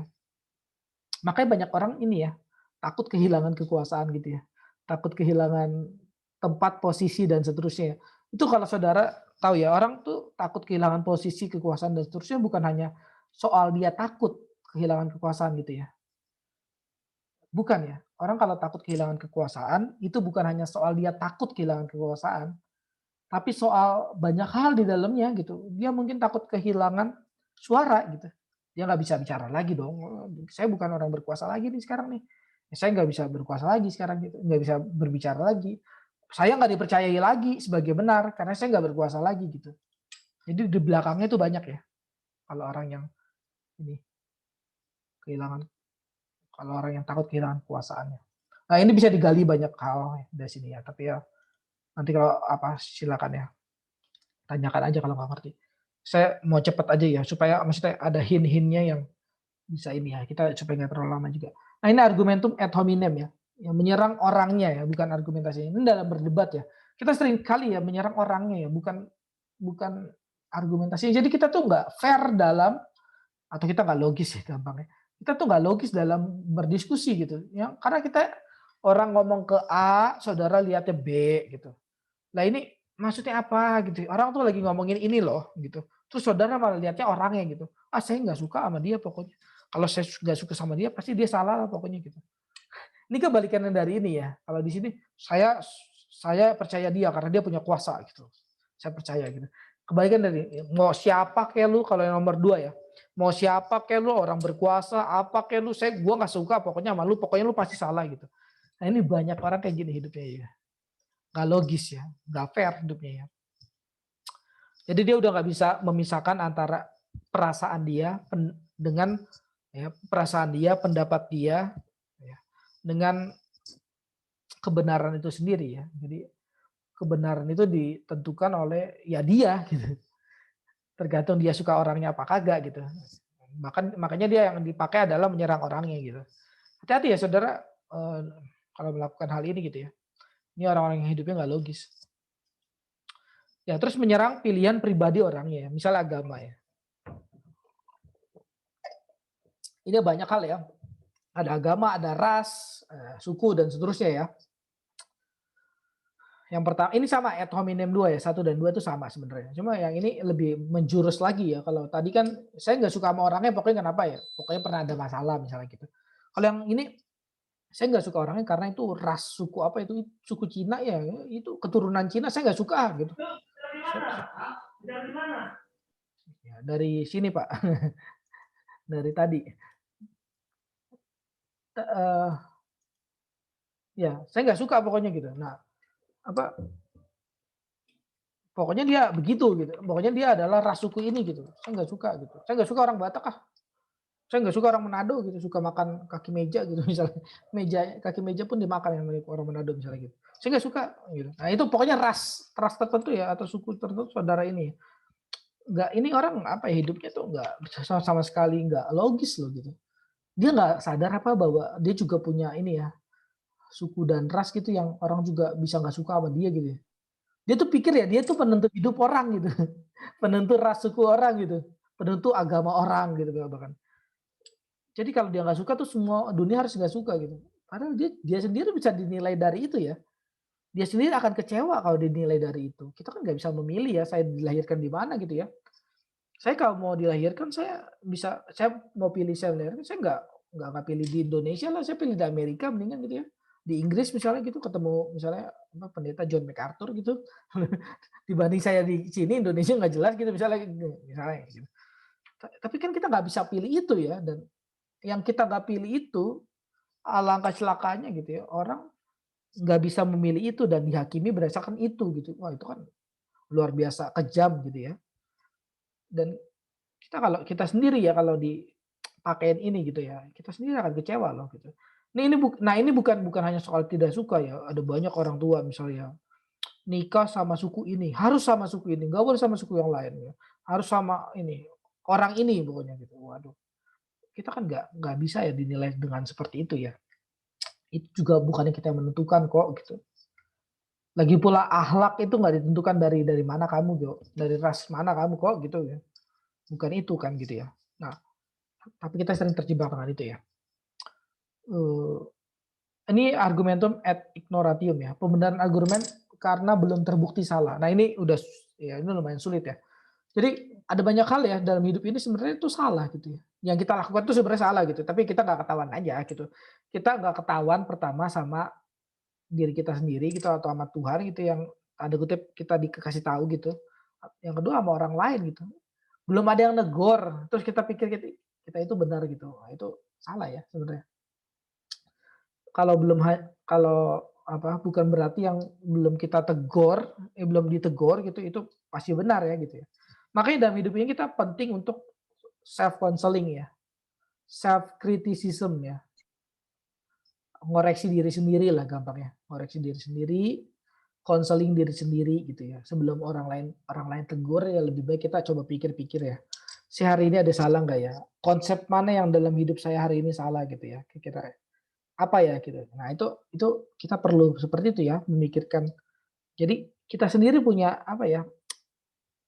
Lawan bicara, self dialektik kalau kata Hegel gitu. Self dialektik, kita sendiri punya lawan diskusi dalam diri kita gitu. Itu yang membuat kita maju ya. Membuat kita maju kita punya diskusi ya. Saudara bisa diskusi di mana, di kamar mandi, saudara lagi ngapain gitu, lagi buang air besar gitu ya. Saudara pikir gitu, apa ya gitu. Saudara mau khotbah ya misalnya. Saudara pikir ya, tadi saya khotbah dari sini atau ini udah mau khotbah atau sesudah khotbah saudara pikir, tadi saya khotbah dari sini begini ngomong bener gak ya? Nah itu kalau saudara terus melakukan itu ya, itu namanya self dialektik ya. Self dialektik itu kita bisa seperti kayak ngomong dengan Tuhan ya. Ngomong dengan Tuhan tapi bukan dalam arti ada suara yang katakan, ya kamu betul. Bukan seperti itu ya. Itu mitos sekali ya, orang-orang berpikir seperti itu sangat-sangat mitos ya. Tapi lebih kita mengoreksi diri ya, merenung ya, saat teduh dan seterusnya ya.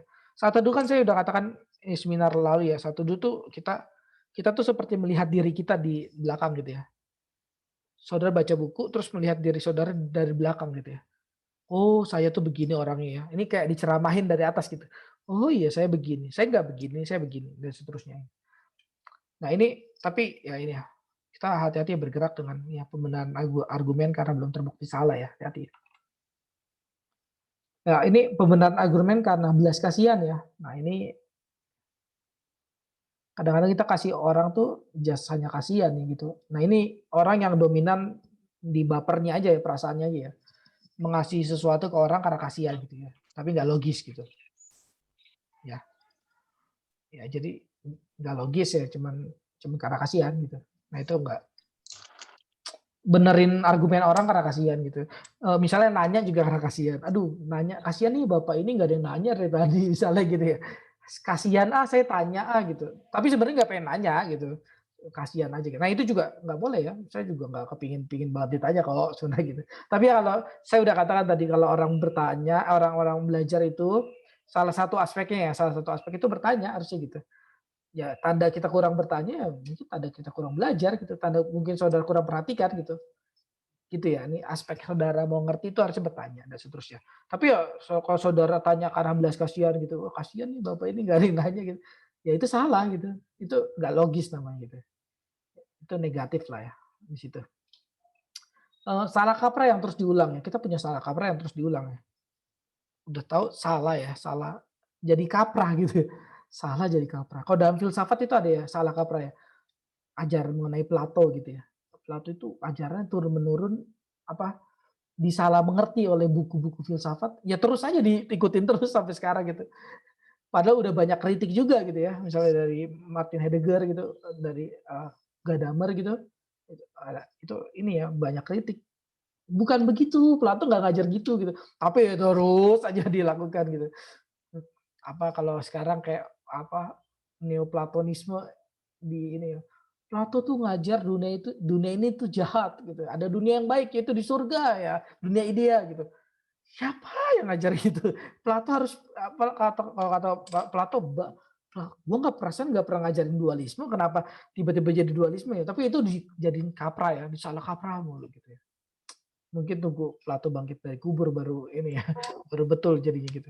Nah ini salah kaprah hati-hati ya. Salah kaprah tuh banyak banyak hal ya di dalam filsafat, dalam teologi ya, dalam seterusnya ya. Dalam teologi itu banyak salah kaprah juga ya. Misalnya kalau kita percaya keselamatan tuh hanya oleh anugerah, benar-benar anugerah gitu. Ya berarti kita dituduh sebagai orang-orang yang nggak percaya perbuatan baik gitu. Ya emang kita nggak percaya perbuatan baik untuk keselamatan, betul itu gitu. Tapi kita bukan nggak percaya sama sekali perbuatan baik, kita percaya perbuatan baik, kita harus melakukan perbuatan baik bukan demi keselamatan. Tapi itu justru ciri-ciri orang diselamatkan ya, berbuat baik dan seterusnya ya. Tapi itu bukan penentu keselamatan ya gitu. Bukan, sama sekali bukan gitu. Tapi itu jadi salah kaprah terus gitu ya.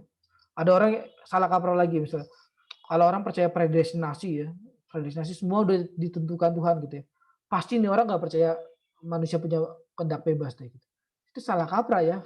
Padahal udah banyak orang reform jelasin ya, bukan berarti kehendak bebas manusia nggak ada gitu. Udah dijelasin nih capek-capek di Facebook ketik yang panjang gitu. Tapi ya tetap aja dituduh begitu ya. Itu karena orang salah kaprah ya.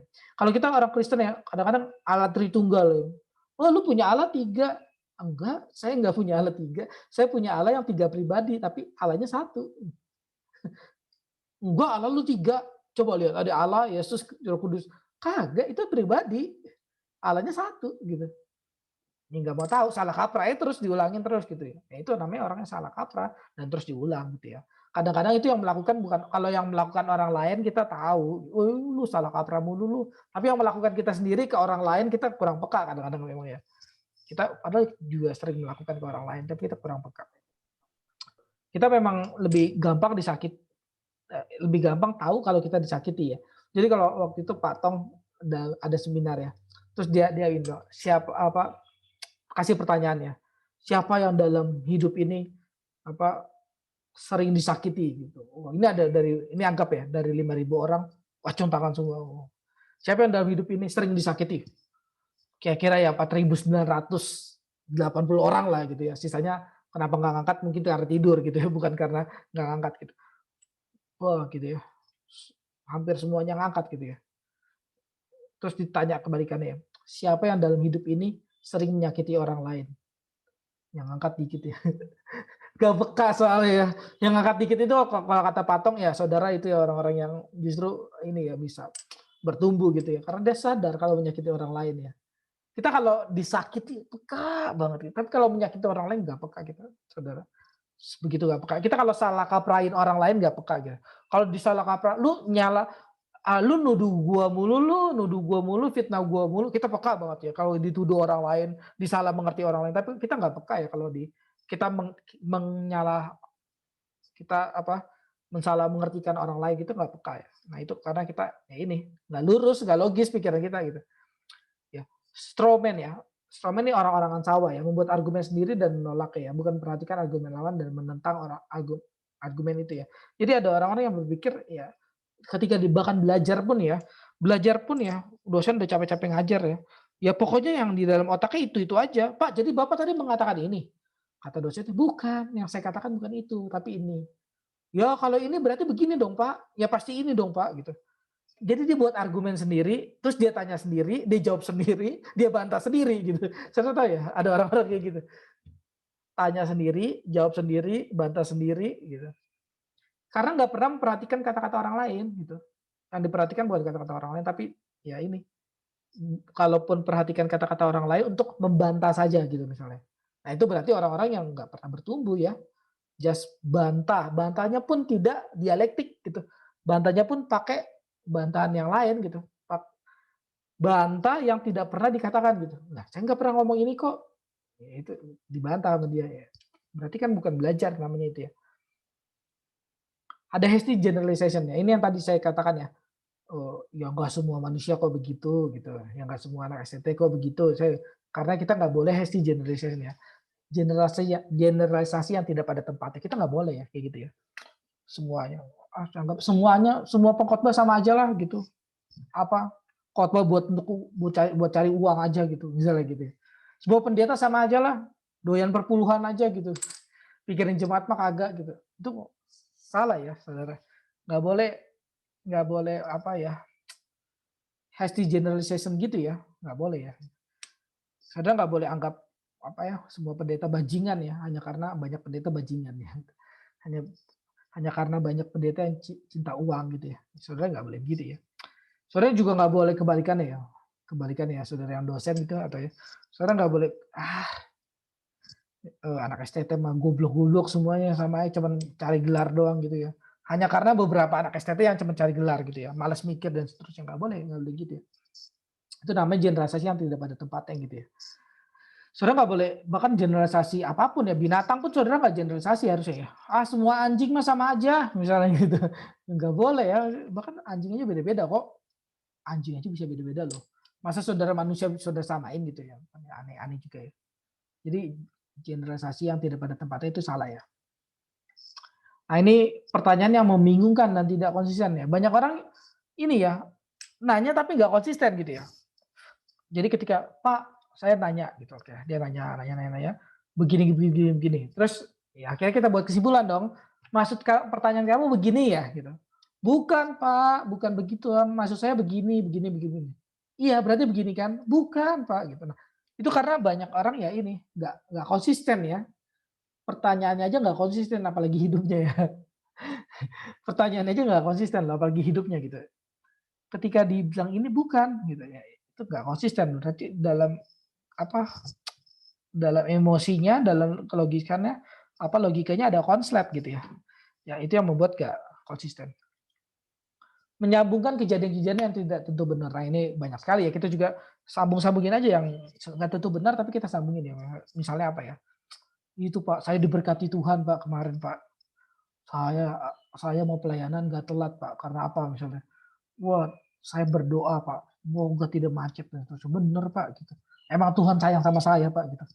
Waduh, emang pertama kamu berdoa tidak macet. Emang bener jalan itu tidak macet karena kamu berdoa. Atau karena orang lagi pada nggak keluar rumah gitu, lagi pada corona gitu nggak keluar rumah gitu. Yang mana nih gitu? Terus kedua, emang Tuhan hanya mengabulkan doa kamu aja gitu. Kalaupun itu jalanan tidak macet karena berdoa ya, emang doa kamu saja yang dikabulkan gitu. Yang ketiga, itu banyak hal ya maksudnya. Yang ketiga, emang dunia ini hanya ada kamu gitu misalnya. Dunia ini hanya urusin kamu gitu. Itu kan tapi kita banyak ini ya, sambungin kejadian-kejadian. Nggak tentu benar gitu. Saudara yang pelayanan ya, merasa diberkati Tuhan gitu. Saya ini puji Tuhan diberkati Tuhan melimpah kemarin gitu. Dalam seminar itu gitu ya. Dalam khotbah itu, dalam sekolah itu gitu. Kenapa? Ya, saya dapat PK besar gitu. Nah, ini nggak tentu nggak tentu benar ya. Saudara dapat apa persembahan kasih yang besar, nggak tentu saudara memberkati orang gitu, nggak tentu. Gitu. Nggak tentu. Karena biasanya juga PK udah disediain sebelum sebelum saudara ngomong juga gitu, jadi nggak tentu juga gitu.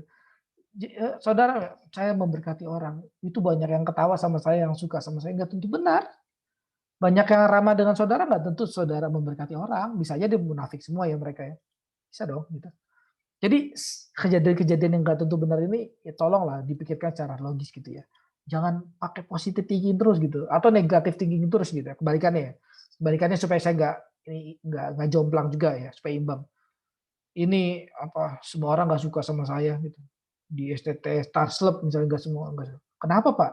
Ya itu saya buat seminar gak ada yang nanya gitu. Ini nggak tentu ya, nggak tentu begitu ya, nggak tentu loh, ini nggak tentu. Karena apa? Orang nggak nanya itu nggak tentu bukan berarti orang nggak suka sama saya. Mungkin aja emang dia nggak ada pertanyaan gitu. Mungkin aja emang dia nggak belajar gitu. Nggak ada belajar, nggak ada pertanyaan. Nggak tentu. Jadi itu kan nggak apa ya? Itu saudara hati-hati ya. Maksudnya untuk ini para pengkhotbah khusus. Tapi untuk menyangkut pautkan ini ya, hati-hati ya. Itu saya apa diterima dengan baik di sana gitu. Oh, semua orang ramah sama saya. Udah pasti suka. Nggak tentu gitu. Kebalikannya juga ya. Nggak ada apa sambutan apa-apa gitu. Yang nggak tentu misalnya. Nggak tentu lah. Mungkin itu gereja yang nggak menyambut saudara seperti hangatnya layaknya gereja yang lain. Tapi apa menggunakan cara-cara lain gitu. Kehangatan kita kan beda-beda ya manusia ya. Ada orang yang hangatnya, ya ayo Pak, sini Pak, silakan Pak. Tapi ada orang yang hangatnya, ayo diizinin untuk bicara dan seterusnya. Ada orang yang hangatnya dan banyak ya. Kita kan beda-beda manusia. Jadi stop untuk ya itu kejadian-kejadian yang nggak logis dilogisin gitu ya. Nah, terus ini cuma apa 3 lagi ya, 2 lagi saya. Berargumen tanpa alasan di baliknya ini tadi sudah dijelasin banyak banget ya. Kita ya itu orang-orang yang berpikir dari mitos ya, nggak ada argumen. Argumentasinya benar ya, tapi kesimpulannya salah. Nah ini juga banyak ya. Kita ngomong, akhirnya kita kasih kesimpulan ya. Kesimpulannya nggak logis gitu. Bisa ya ngomongnya benar, kesimpulannya nggak benar. Bisa orang kita sering ngomongnya benar aja, hidupnya nggak benar kok gitu. Bisa kan, apalagi cuma kesimpulan gitu. Hidup itu udah lebih luas lagi loh. Hidup aja bisa nggak benar, apalagi kesimpulan doang. Bisa dong. Kita ngomong suatu, simpulannya salah gitu ya. Itu ada yang kos kita ya, nggak logis gitu. Tapi kalau kita ngomong, terus kita nggak apa, hidupnya nggak benar, itu bukan hanya otak kita yang konslet gitu, seluruh hidup kita konslet gitu. Ya. Nah ini terakhir ya, black and white fallacy. Nah, ini banyak orang hidupnya ya ini, ya banyak orang termasuk kita ya, saya dan saudara, melihat hanya dari 2 sudut pandang aja gitu. Kalau saya dibenci, atau kalau saya dikritik misalnya, pasti saya dibenci gitu. Nggak tentu ya, kritik itu nggak tentu membenci gitu ya. Kalau saya dipuji, pasti saya disukai. Nggak tentu loh. Orang puji bisa dalam satu hal, tapi bisa juga mengatakan yang lain gitu. Jadi hidup ini nggak hanya hitam putih ya. Warna kan banyak ya, nggak hanya hitam putih ya. Ada warna kuning, merah, hijau, dan seterusnya ya. Campuran dari warna-warna itu juga ada ya. Jadi ya nggak ini ya, nggak tentu. Nggak tentu kalau A begini pasti ya begini pasti begini. Nggak tentu. Kalau kata Hegel itu kita harus melihat dari segala keseluruhan ya, komprehensif ya. Hidup ini tuh harus ya ini ya, melihat dari segala keseluruhan ya. View-nya siapa tuh? View-nya tuh bukan mata kita loh, bukan mata tetangga kita, bukan mata kita, bukan mata orang tua kita, bukan mata pendeta kita, tapi mata siapa? Mata Tuhan gitu. Kalau Tuhan itu kan melihat dari the whole capture ya. Whole capture itu seluruh kenyataan ya. Tuhan tuh melihat dari seluruh kenyataan, bukan 1 atau 2 kenyataan aja gitu ya. 1 atau 2 kenyataan itu ya misalnya ya orang saya corona gini saya nggak dapat kerjaan misalnya, atau aduh saya susah nih hidupnya dan seterusnya gitu ya. Dianggap corona ini buruk nih dampaknya, berarti corona buruk gitu. Enggak tentu ya. Corona nggak tentu buruk loh. Buruk bagi kamu, tapi kan kamu bukan Tuhan masalahnya. Kamu juga bukan siapa-siapa di dunia ini kok gitu. Kita cuma ya 1 orang kok gitu. Apa dunia ini bekerja untuk kamu? Kan enggak dong. Dunia ini bekerja untuk Tuhan, bukan untuk kamu gitu. Tapi saudara lihat ya, di dalam corona ini bumi bumi dipelihara lagi, terus misalnya ya ini orang-orang yang gali kuburan mungkin nggak ada uang gitu, tapi sekarang bisa banyak uang dengan menggali kuburan gitu. Rumah sakit berjalan lagi normal, bahkan punya pendapatan yang banyak sampai jadi maruk dan seterusnya gitu. Ada banyak yang juga diuntungkan dalam corona ini loh. Corona ini bukan berarti karena saudara susah jadi semuanya susah dan berarti corona salah ya. Itu kan pandangan saudara Aji yang dangkal ya, pandang kita yang dangkal. Karena corona saya bisa kenal saudara, saudara bisa kenal saya, padahal kita waduh jauh ya saudara. Perbedaan waktu aja jauh nih, WIB sama ini maksudnya jauh kita ini ya. Saya juga kayak suatu saat nggak mungkin bisa suatu saat ke sana, maksudnya cuma kapan nunggu bisa ke sana gitu. Kapan gitu. Tapi karena corona ini kita bisa Zoom bareng-bareng di sini, kita bertatap muka, kita bukan hanya bertatap muka ceramah nggak jelas, maksudnya bertatap muka terus ngomong-ngomong nggak jelas, tapi ada pertukaran pikiran ya, pertukaran perspektif ya, pertukaran wawasan gitu. Itu kan indah sekali ya, saudara. Itu relasi ya, relasi Kristen harusnya begitu ya, pertukaran ya ini wawasan ya, pertukaran kehidupan bahkan ya, bukan hanya wawasan ya. Saudara, ya, saya bisa kenal saudara, saudara bisa kenal saya dan seterusnya. Ada banyak hal positif di dalam corona ini gitu. Jangan saudara pikir karena ada satu orang negatif jadi negatif. Nah itu namanya orang-orang yang cuma pikir dalam black and white fallacy gitu. Sudut pandangnya dua aja. Kalau ya negatif ya berarti ini gitu. Kalau yang nggak negatif ya berarti positif. Kalau nggak positif pasti negatif gitu. Nggak tentu. Saudara dapat pelayanan ya. Saudara dapat pelayanan. Saudara pikir pasti positif, nggak tentu. Ada banyak orang pelayanan setelah pelayanan nggak belajar lagi. Bisa aja negatif loh. Paham ya? Jadi pelayanan itu menghambat dia untuk belajar. Gitu. Harusnya kan pelayanan itu sembari belajar ya, bukan diganti-ganti gitu ya. Nah ini kira-kira ya 14 perspektif ya, dosa intelektual yang ya harapannya sih kita bisa gumuli ya bersama ya, untuk kita tidak terjebak di dalamnya. Jadi ya sampai sini sih bahan saya. Ya ada bahan lagi sih banyak, cuma ya udah cukup di sini maksudnya menurut saya. Terima kasih pada Pak Henry yang sudah boleh menyampaikan materi pada sesi yang kedua. Dipersilakan kepada peserta, mungkin ada yang mau menanggapi ataupun memberikan pertanyaan. Minimal 3 orang untuk sesi yang selanjutnya ini untuk memberikan pertanyaan kepada Pak Henry terkait dengan materi yang sudah disampaikan. Dipersilakan.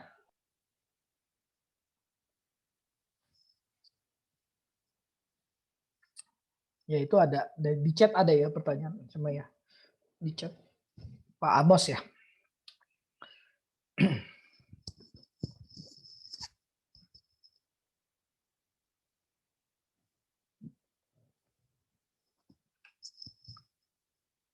Pertanyaan Pak Amos di chat ada, cuma ya nanti kalau menjawab itu.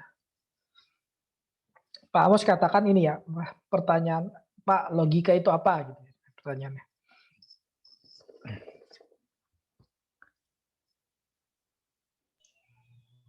Ya mungkin ada yang dari peserta yang mau bertanya, diberikan waktu minimal 3 orang bertanya pada sesi ini.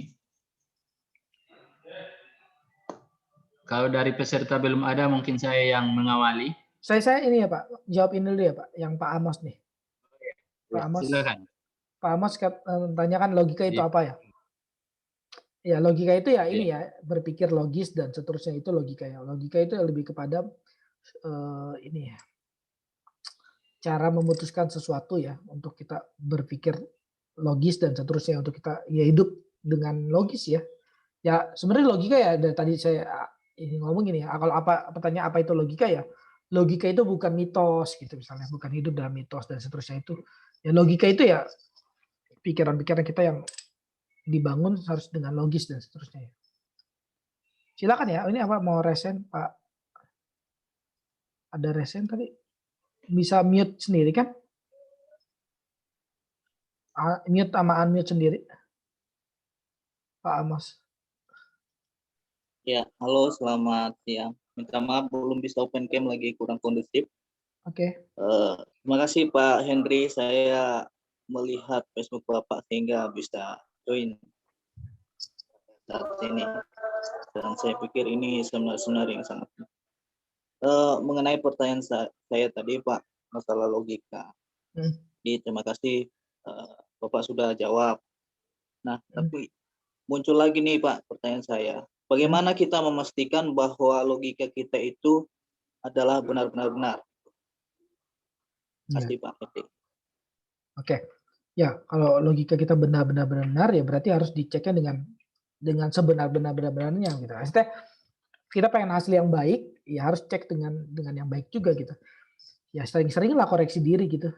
Sering-seringlah baca buku, sering-seringlah komunikasi dengan orang lain gitu. Sering-seringlah yang tadi saya katakan self dialektik gitu ya.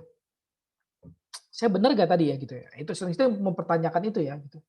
Nah, kita percaya bahwa kita bisa dapat kebenaran kan juga dari Roh Kudus gitu ya. Roh Kudus mencerahkan kita ya. Kalau kita orang Kristen juga langsung gampang ya harus gitu ya. Kalau bukan orang Kristen pun, kalau kayak Sokrates pun katakan dia juga ada dengar suara ilahi kok. Maksudnya juga suara ilahi menuntun dia kok, sama aja sih sebenarnya gitu. Nah jadi ini ya, maksudnya intinya ya gampangnya ya, mau baik orang Kristen ataupun bahkan orang seperti Sokrates sendiri gitu ya, yang punya otak ya, yang masih punya otak gitu ya. Mereka mengakui kok bahwa manusia bukan segalanya dan manusia tidak bisa menentukan segalanya, manusia tidak bisa mengukur segalanya, butuh pedoman yang lain gitu. Butuh pedoman yang lain ya. Kalau kita Tuhan langsung kita katakan ya. Kalau Sokrates katakan suara ilahi ya gitu dan seterusnya gitu. Ya kalau mau ya, yang tadi ya saya sih cukup benar aja ya. Logis kita cukup benar ya, nggak perlu benar gitu. Kebanyakan benar-benarnya jadi nanti takut kelebihan ya. Benar aja. Logis yang benar ya ini aja. Cek terus gitu ya.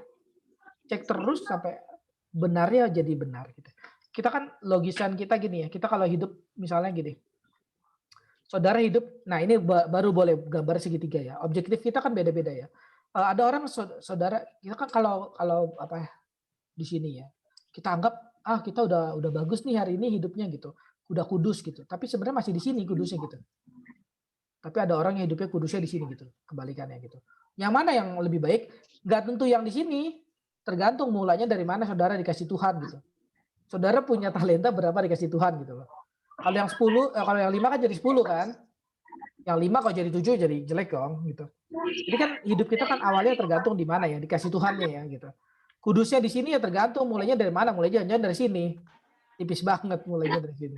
Kalau kudusnya dari sini mulainya dari sini ya gede dong berarti gitu. Paham ya? Jadi kalau orang pinter misalnya pinter apa logisnya benar-benar tapi mulainya dari mana? Dari sini misalnya. Emang dia udah pinter, emang dia misalnya orang yang sekolah tinggi dan seterusnya, terus ya mentok sampai sini doang. Ya ini dikit ya, maksudnya meskipun dia pinter banget tapi dikit gitu, nggak naik lagi gitu ya. Tapi ya jangan gambarnya di sini, harusnya di sini ya supaya nggak, maksudnya yang mentok mah ya Tuhan ya harusnya. Nah ini, tapi ada orang yang sebenarnya udah di sini gitu, tapi mulainya dari sini itu kan jauh banget ya. Jadi nggak tentu gini loh, gampangnya, nggak tentu orang yang di bawah saudara, ya, yang lebih bodoh dari saudara gitu ya, gampangnya ya. Pasti hidupnya tidak lebih benar dari pasti hidupnya lebih buruk dari saudara gitu lah. Pertumbuhannya lebih buruk dari saudara. Bisa aja kita yang lebih pintar dari dia, lebih kudus dari dia, sebenarnya lebih buruk dari dia karena pertumbuhan kita dikit gitu, pertumbuhan dia banyak gitu. Nah, terus kedua, objektif kita itu beda-beda ya. Kita bisa bersyukur ya. Bersyukur itu namanya mengakui keobjektifan ya. Itu namanya bersyukur ya. Kita bisa bersyukur dan tidak berhenti belajar. Sebenarnya jangan hati-hati ya. Bersyukur itu kan bukan berarti berhenti belajar ya. Bersyukur itu kan mengakui keobjektifan, mengakui bahwa ya puji Tuhan hari ini sudah selesai. Itu bersyukur ya namanya ya. Tapi juga ada lanjutan berhenti belajar. Tidak lanjutan apa ya? Berhenti belajar, tidak berhenti belajar. Ya, terus silakan. Boleh satu lagi Pak menyambung itu? Iya, jadi terima kasih tadi penjelasannya Pak Henry.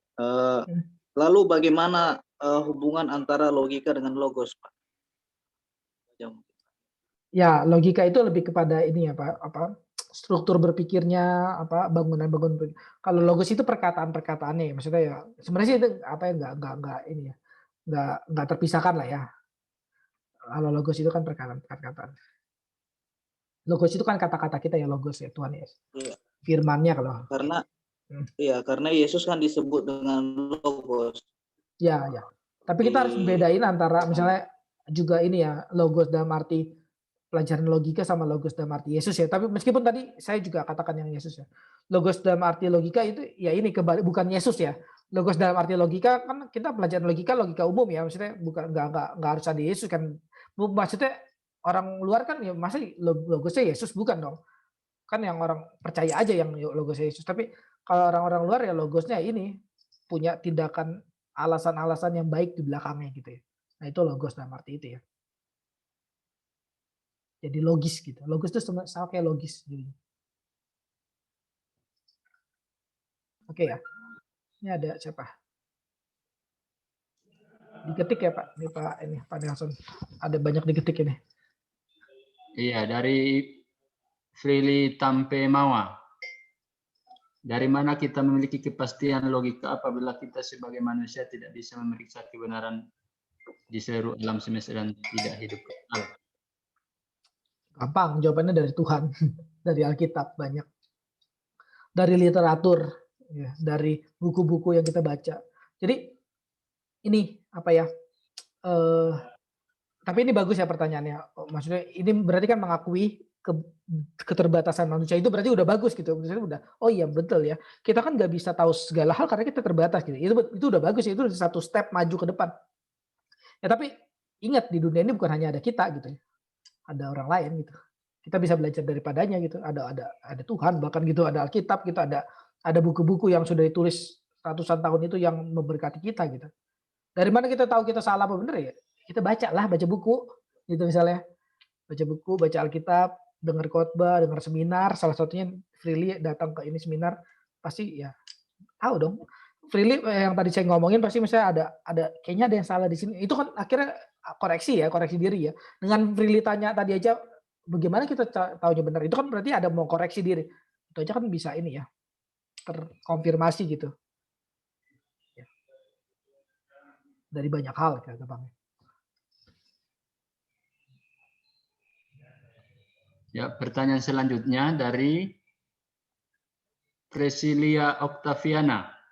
Saya mau bertanya, apa yang membuat orang lebih menggunakan logika dalam menyampaikan khotbah, begitu juga sebaliknya? Karena orang sering berkata bahwa hal itu tergantung dari pengalaman pribadi. Apakah itu benar? Apa yang membuat orang lebih menggunakan logika? Oh iya. Tapi ya makanya saya udah katakan hati-hati logika yang dibangun ini jangan sampai logika cuma otak gitu ya. Kalau logika ya cuma otak yang nggak ada pengaruh emosi ya jadi logika yang acak aduk gitu ya. Maksudnya ini banyak orang khotbah ya pakai logika dalam arti gitu ya. Nggak ada menghidupi dan seterusnya, nggak ada perasaan dan seterusnya ya. Jadi nggak menilai cek psikologinya dan seterusnya. Ini juga kacau ya. Apa yang membuat orang lebih menggunakan logika dalam menyampaikan khotbah? Karena ya ini saya ngomong jujur ya. Karena yang paling gampang itu pakai logika loh sebenarnya, bukan pakai emosi. Ini kalau mau ngomong ya, orang tuh lebih gampang pakai logika. Karena kita pikir terus pakai logika udah lebih gampang daripada pakai emosi. Tapi ya banyak orang sekarang emang ini ya jadi pakai emosi karena logikanya nggak jalan gitu masalahnya. Tapi sebenarnya lebih gampang, manusia itu kan punya logika ya, punya otak ya. Lebih gampang pakai logika ya. Khotbah ya pakai logika aja, nggak usah pakai cintakan Tuhan, jangan, nggak usah pakai cintakan jemaat, nggak usah gitu, nggak usah. Tafsir pakai logika aja gitu, nah itu ya. Karena harusnya berkata bahwa hal itu tergantung pengalaman pribadi ya. Pengalaman pribadi dengan logika ya harusnya beda ya, kan kalau pengalaman pribadi nggak tentu logik ya gitu. Logika dalam arti yang benar ya nggak mungkin ya ini dengan pengalaman pribadi. Oke ya, ini saya jawab singkat-singkat aja. Kalau ada, maksudnya belum puas nanya ya silakan tanya lagi ya, ketik atau ya bisa tadi kayak Pak Amos bisa langsung ngomong gitu ya. Saya jawab singkat-singkat aja supaya kalau ini kebagian semua. Pertanyaan selanjutnya Pak Hendrik, apa hubungan antara mitos dengan proses perkembangan pola pikir manusia? Oh ya, ini bagus juga nih. Apa ya ini hubungannya dengan berpikir mitos terus perkembangannya ya itu jadi nggak berkembang, saudara. Mitos tuh kayak ini ya, kayak orang berpikir kayak orang berpikir tapi nggak berpikir gitu. Itu kayak biar binatang ya, sorry ya. Maksudnya saya sering sangkut pautkan dengan binatang, sorry ya. Maksudnya ini bukan menghina atau bagaimana ya, bukan. Tapi itu benar ya, maksudnya itu seperti orang berpikir tapi nggak berpikir gitu. Pikir tapi nggak punya alasan gitu. Apa ya? Pikir tapi nggak ada pikiran di baliknya gitu. Harusnya kita mikir sesuatu yang ada pikiran lagi di baliknya dong. Ada pikiran lagi di baliknya, ada pikiran lagi di baliknya, ada pikiran. Kenapa kamu melakukan ini? Ya saya karena begini Pak. Gitu. Ah, emang kalau begini gimana? Ya begini Pak. Ada jawaban lagi dong. Gitu. Ini kasih contoh ya misalnya. Kenapa kami ikut seminar ini gitu misalnya? Ya karena saya mau tahu mengenai logika Pak. Harusnya kan pertanyaannya dan jawabannya nggak berhenti di situ dong. Ada pertanyaan lagi harusnya. Kenapa kamu pengen tahu mengenai logika? Harusnya ada lagi dong. Bukan ya pokoknya mau tahu aja Pak gitu. Nah itu namanya orang yang masih bergerak di mitos. Masih mitos mikirnya. Atau ya pokoknya disuruh Pak sama dosen saya sama ini ketua STT misalnya disuruh ya udah saya ikut aja Pak gitu. Itu orang-orang yang bergerak dalam mitos gitu. Gitu. Nah namanya jadi nggak ada pikiran di baliknya pikiran itu nggak ada ini ya proses itu.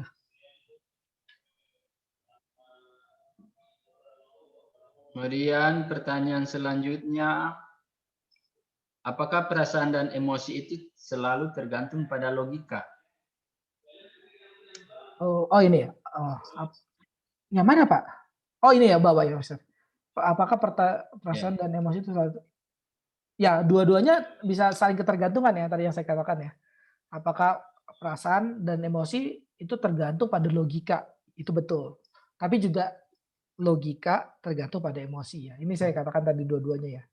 Saling terhubung ya. Saudara bisa emosi duluan, baru logika saudara dilogis-logisin gitu ya. Pokoknya saya emosi sama orang ini gitu. Saya nggak suka sama orang itu gitu. Ya udah, dilogis-logisin saudara bisa gitu ya. Itu jadi emosi ya. Ini apa? Oh ini terbalik ya.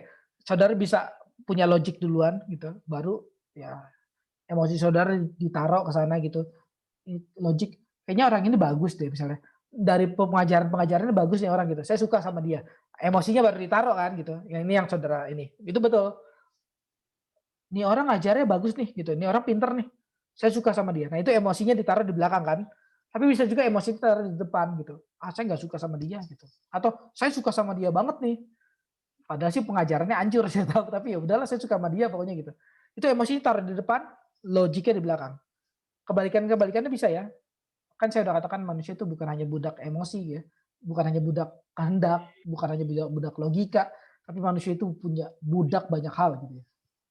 Budak imajinasi dan seterusnya ya.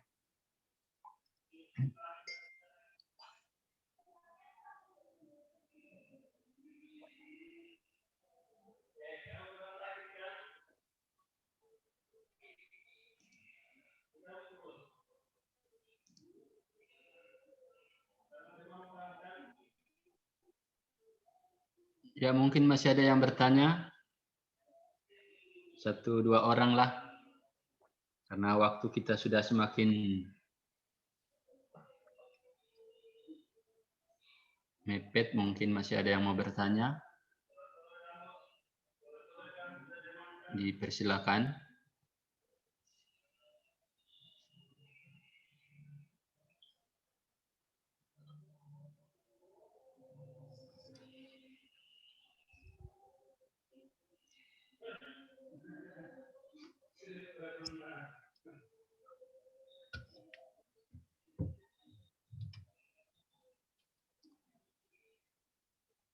Apakah logika Priscil ya?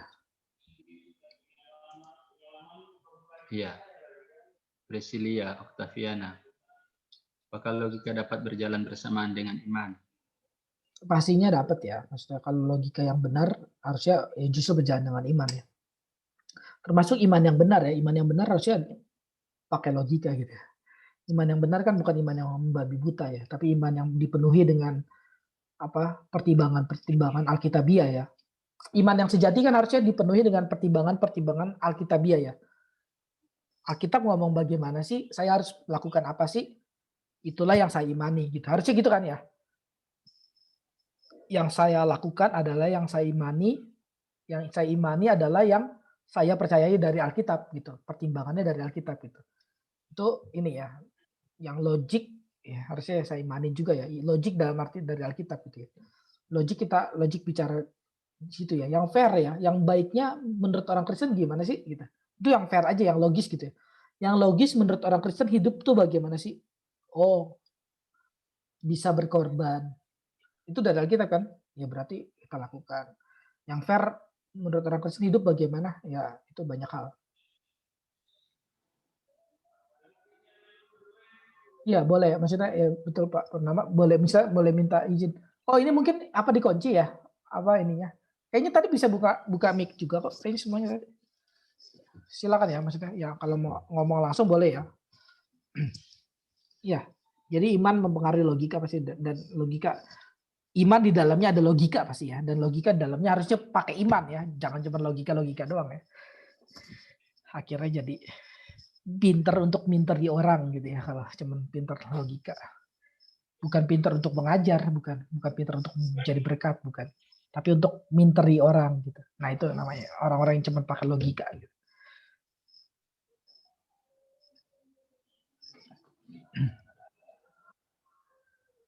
Ya, mungkin masih ada dari peserta.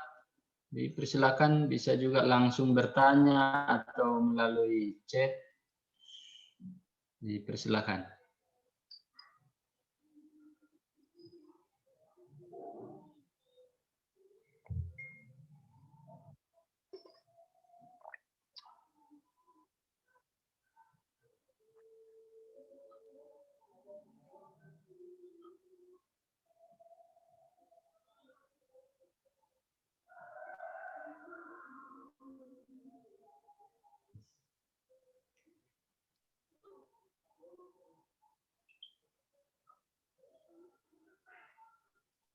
Kalau memang sudah tidak ada yang bertanya, kita akan masuk bagian akhir. Karena mengingat waktu tinggal beberapa menit ke depan, kita akan masuk ke dalam closing statement yang akan disampaikan oleh Pak Hendrik berkaitan dengan materi yang sudah disampaikan pada siang hari ini.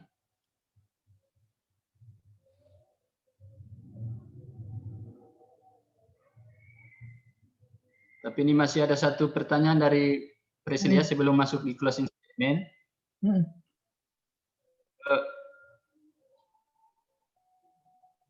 Karena terkadang iman di luar dari logika manusia, itu maksudnya saya Pak. Iya. Berarti Itu sebenarnya gini ya, harus bedain antara nggak masuk akal, nggak masuk logika, sama di atas logika ya. Maksudnya itu beda ya. Kalau nggak masuk akal itu ini ya, benar-benar nggak masuk akal gitu ya. Kalau kayak mukjizat itu bukan nggak masuk akal ya. Mukjizat itu bukan kayaknya nggak masuk akal deh mukjizat. Bukan, salah ya saudara ya. Kalau nggak masuk akal berarti ya nggak bisa dipikirkan dong. Mukjizat itu di atas akal, beda sama nggak masuk akal. Beda ya. Mukjizat itu bukan nggak masuk akal tapi di atas akal gitu. Akalnya ada tapi nggak sampai ke sana masalahnya gitu. Kalau nggak masuk akal itu salah. Mukjizat misalnya, mukjizat itu di atas akal manusia. Akalnya ada tapi nggak sampai ke mukjizat. Gimana ya? Nggak sampai ke situ, bukan oh salah itu nggak masuk akal, itu bukan gitu ya. Mukjizat itu bukan nggak masuk akal gitu. Nggak masuk logika, bukan nggak masuk logika, tapi di atas logika ya. Dalam hal ini di atas logika itu bukan di luar, di atas logika itu tetap di logika, tapi tak terjangkau di situ gitu ya. Supra logika ya kalau kita katakan, supra logik ya. Ya, logik sendiri mengakui bahwa ada hal yang di atas dia gitu. Nah itu termasuk dalam logis ya gitu ya. Ya jadi mukjizat itu sendiri ya sebenarnya masih bisa dipikirkan tapi tak terjangkau gitu ya. Itu beda ya sama benar-benar gak masuk akal, itu beda ya. Jadi tetap Tuhan kan pakai kelogisan ya. Misalnya ada orang matanya buta terus Tuhan sembuhin. Itu logis dong gitu. Itu bukan gak logis ya, itu logis dong. Tuhan sembuhin logis dong. Dia punya mata disembuhin ya logis dong. Kecuali dia nggak punya mata awalnya nih. Dia nggak punya mata, nggak ada lubang matanya nih. Tiba-tiba bisa melihat, itu nggak logis, jauh banget gitu. Paham ya? Misalnya tangan dia buntung, misalnya just tangan dia nggak bergerak, lumpuh, disembuhin Tuhan jadi bisa bergerak, itu logis namanya, masuk akal, masih tapi di atas akalnya. kita bisa melihat masuk akal, tapi bagaimana cara kerjanya kita sampai nggak masuk di akal tuh di atasnya, maksudnya nggak sampai gitu. Tapi kalau kecuali tangan dia lumpuh, tiba-tiba berubah jadi kaki, itu nggak masuk akal gitu. Bedain ya antara nggak masuk akal sama di atas akal itu beda ya. Jadi kalau yang namanya tidak masuk yang namanya masuk akal itu masih bekerja dalam norma-norma ya. Ada norma-normanya gitu ya. Tapi yang nggak masuk akal itu ya udah nggak pakai norma gitu ya. Hidungnya tadinya kok kena corona nggak ada penciuman, Tuhan sembuhkan gitu. Misalnya, padahal dia nggak di itu ya nggak dirawat dan seterusnya, tapi Tuhan bisa sembuhkan. Itu dapat mukjizat ya betul. Kalau hidungnya tiba-tiba berubah jadi mulut di atas ya itu udah nggak masuk akal. Itu bukan mukjizat, tapi nggak masuk akal itu. Paham ya? Kira-kira.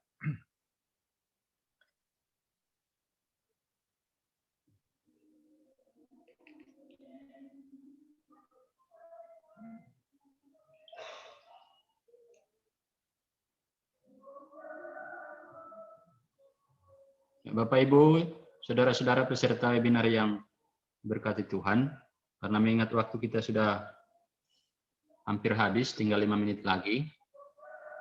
Sekarang kita akan masuk dalam bagian penutup, yaitu closing statement yang akan disampaikan oleh Bapak Hendrik Cornelius berkaitan dengan materi yang sudah disampaikan pada siang hari ini. Dipersilakan kepada Bapak Henry untuk bisa memberikan closing statement Ya. berkaitan dengan materi di siang hari ini.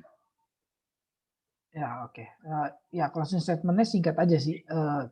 Karena tadi juga udah panjang kita ngomongnya. Ya intinya ini ya berpikirlah logis gitu ya. Berpikir logis itu meliputi kehidupan yang fair gitu ya, kehidupan yang dijalani secara jujur gitu ya, secara jujur, secara adil gitu ya.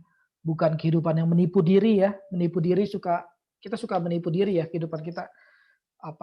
Melakukannya A, mengharapkannya B, itu namanya menipu diri ya. Itu hidup yang nggak adil, nggak jujur ya. Dalamnya ya banyak kemunafikan dan seterusnya ya. Banyak harapan-harapan palsu ya. Kita sendiri sering memberikan harapan palsu kepada orang lain, tapi juga kita sendiri memberikan harapan palsu pada diri kita sendiri ya. Ya itu, coba berpikir untuk logis, hidup untuk logis ya. Melakukan sesuatu, kalau saudara punya pengharapan A gitu ya, saudara sekarang kejar untuk A gitu ya. Ya, tentu dengan pertolongan Roh Kudus dan seterusnya ya. Tapi ya, saudara juga perlu mengerjakan secara jujur gitu ya. Saudara mau jadi dosen gitu ya, saudara harus sekarang ya belajar dengan benar gitu. Jangan jadi dosen tapi dosen yang abal-abal gitu ya, dosen yang nggak mencintai muridnya gitu, dosen yang tidak mengajarkan muridnya gitu ya. Ya itu dosen yang tidak jujur dan seterusnya ya. Hati-hati ya berarti itu dosen yang nggak logis gitu ya kalau kita katakan. Jadi ya itu singkat aja sih, berpikirlah logis gitu. Berpikir logis, hidup logis gitu. Ya, maka saudara bisa menjadi manusia ya. Manusia kan harusnya begitu ya, berpikir logis dan hidup logis. Ya. Terima kasih pada Bapak Henry yang sudah boleh memberikan closing statement kaitan dengan materi kita di siang hari ini. Dan sebelum kita menutup seluruh kegiatan kita, mungkin ada hal penting yang mau disampaikan oleh Bapak Ketua Purnama Pasande. Kesempatan kami berikan. Ya, terima kasih Pak Hendrik Cornelius yang sudah menyempatkan waktu, semangat dalam mengajar untuk bersinergi dengan kampus STT Stadsloop. Sangat bermanfaat Pak demi sebuah kualitas di dalam mengelola bahkan secara pribadi mahasiswa-mahasiswi bahkan peserta bisa mengembangkan diri.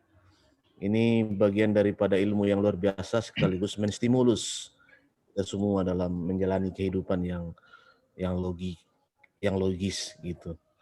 Terima kasih para peserta yang di luar kampus yang bergabung begitu. Di lain kesempatan kita sama-sama lagi jika ada waktu untuk sama-sama kegiatan selanjutnya seperti itu. Para mahasiswa yang ikut juga baik yang reguler maupun yang kelas eksekutif yang terdiri dari kelas eksekutif kita ada Pak di sini. Terdiri dari mahasiswanya yang ada yang dari pemerintah desa, ada yang dari guru-guru honorer, ada yang sudah melayani sebagai majelis, seperti itu. Terima kasih. Dan juga moderator, terima kasih Pak Nelson, Bung Nelson, yang sudah mengatur dengan baik. Sekalipun ada sedikit kendala-kendala tadi yang bunyi-bunyi, tapi kemungkinan itu kesalahan teknis yang tidak disengaja. Seperti itu. Jadi Pak Henry Cornelius, terima kasih. Ke depan berharap kerjasamanya untuk saling mengisi, melengkapi, dan saling membangun. Seperti itu Pak. Ya, makasih juga Pak Purnama dan semua ya yang berperan di STT Taslep atas kesempatan ya berbagi.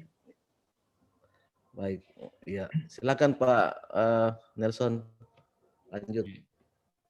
Terima kasih sampaikan kepada Pak Purnama Sande yang sudah boleh memberikan sepatah dua kata dalam kegiatan webinar di siang hari ini.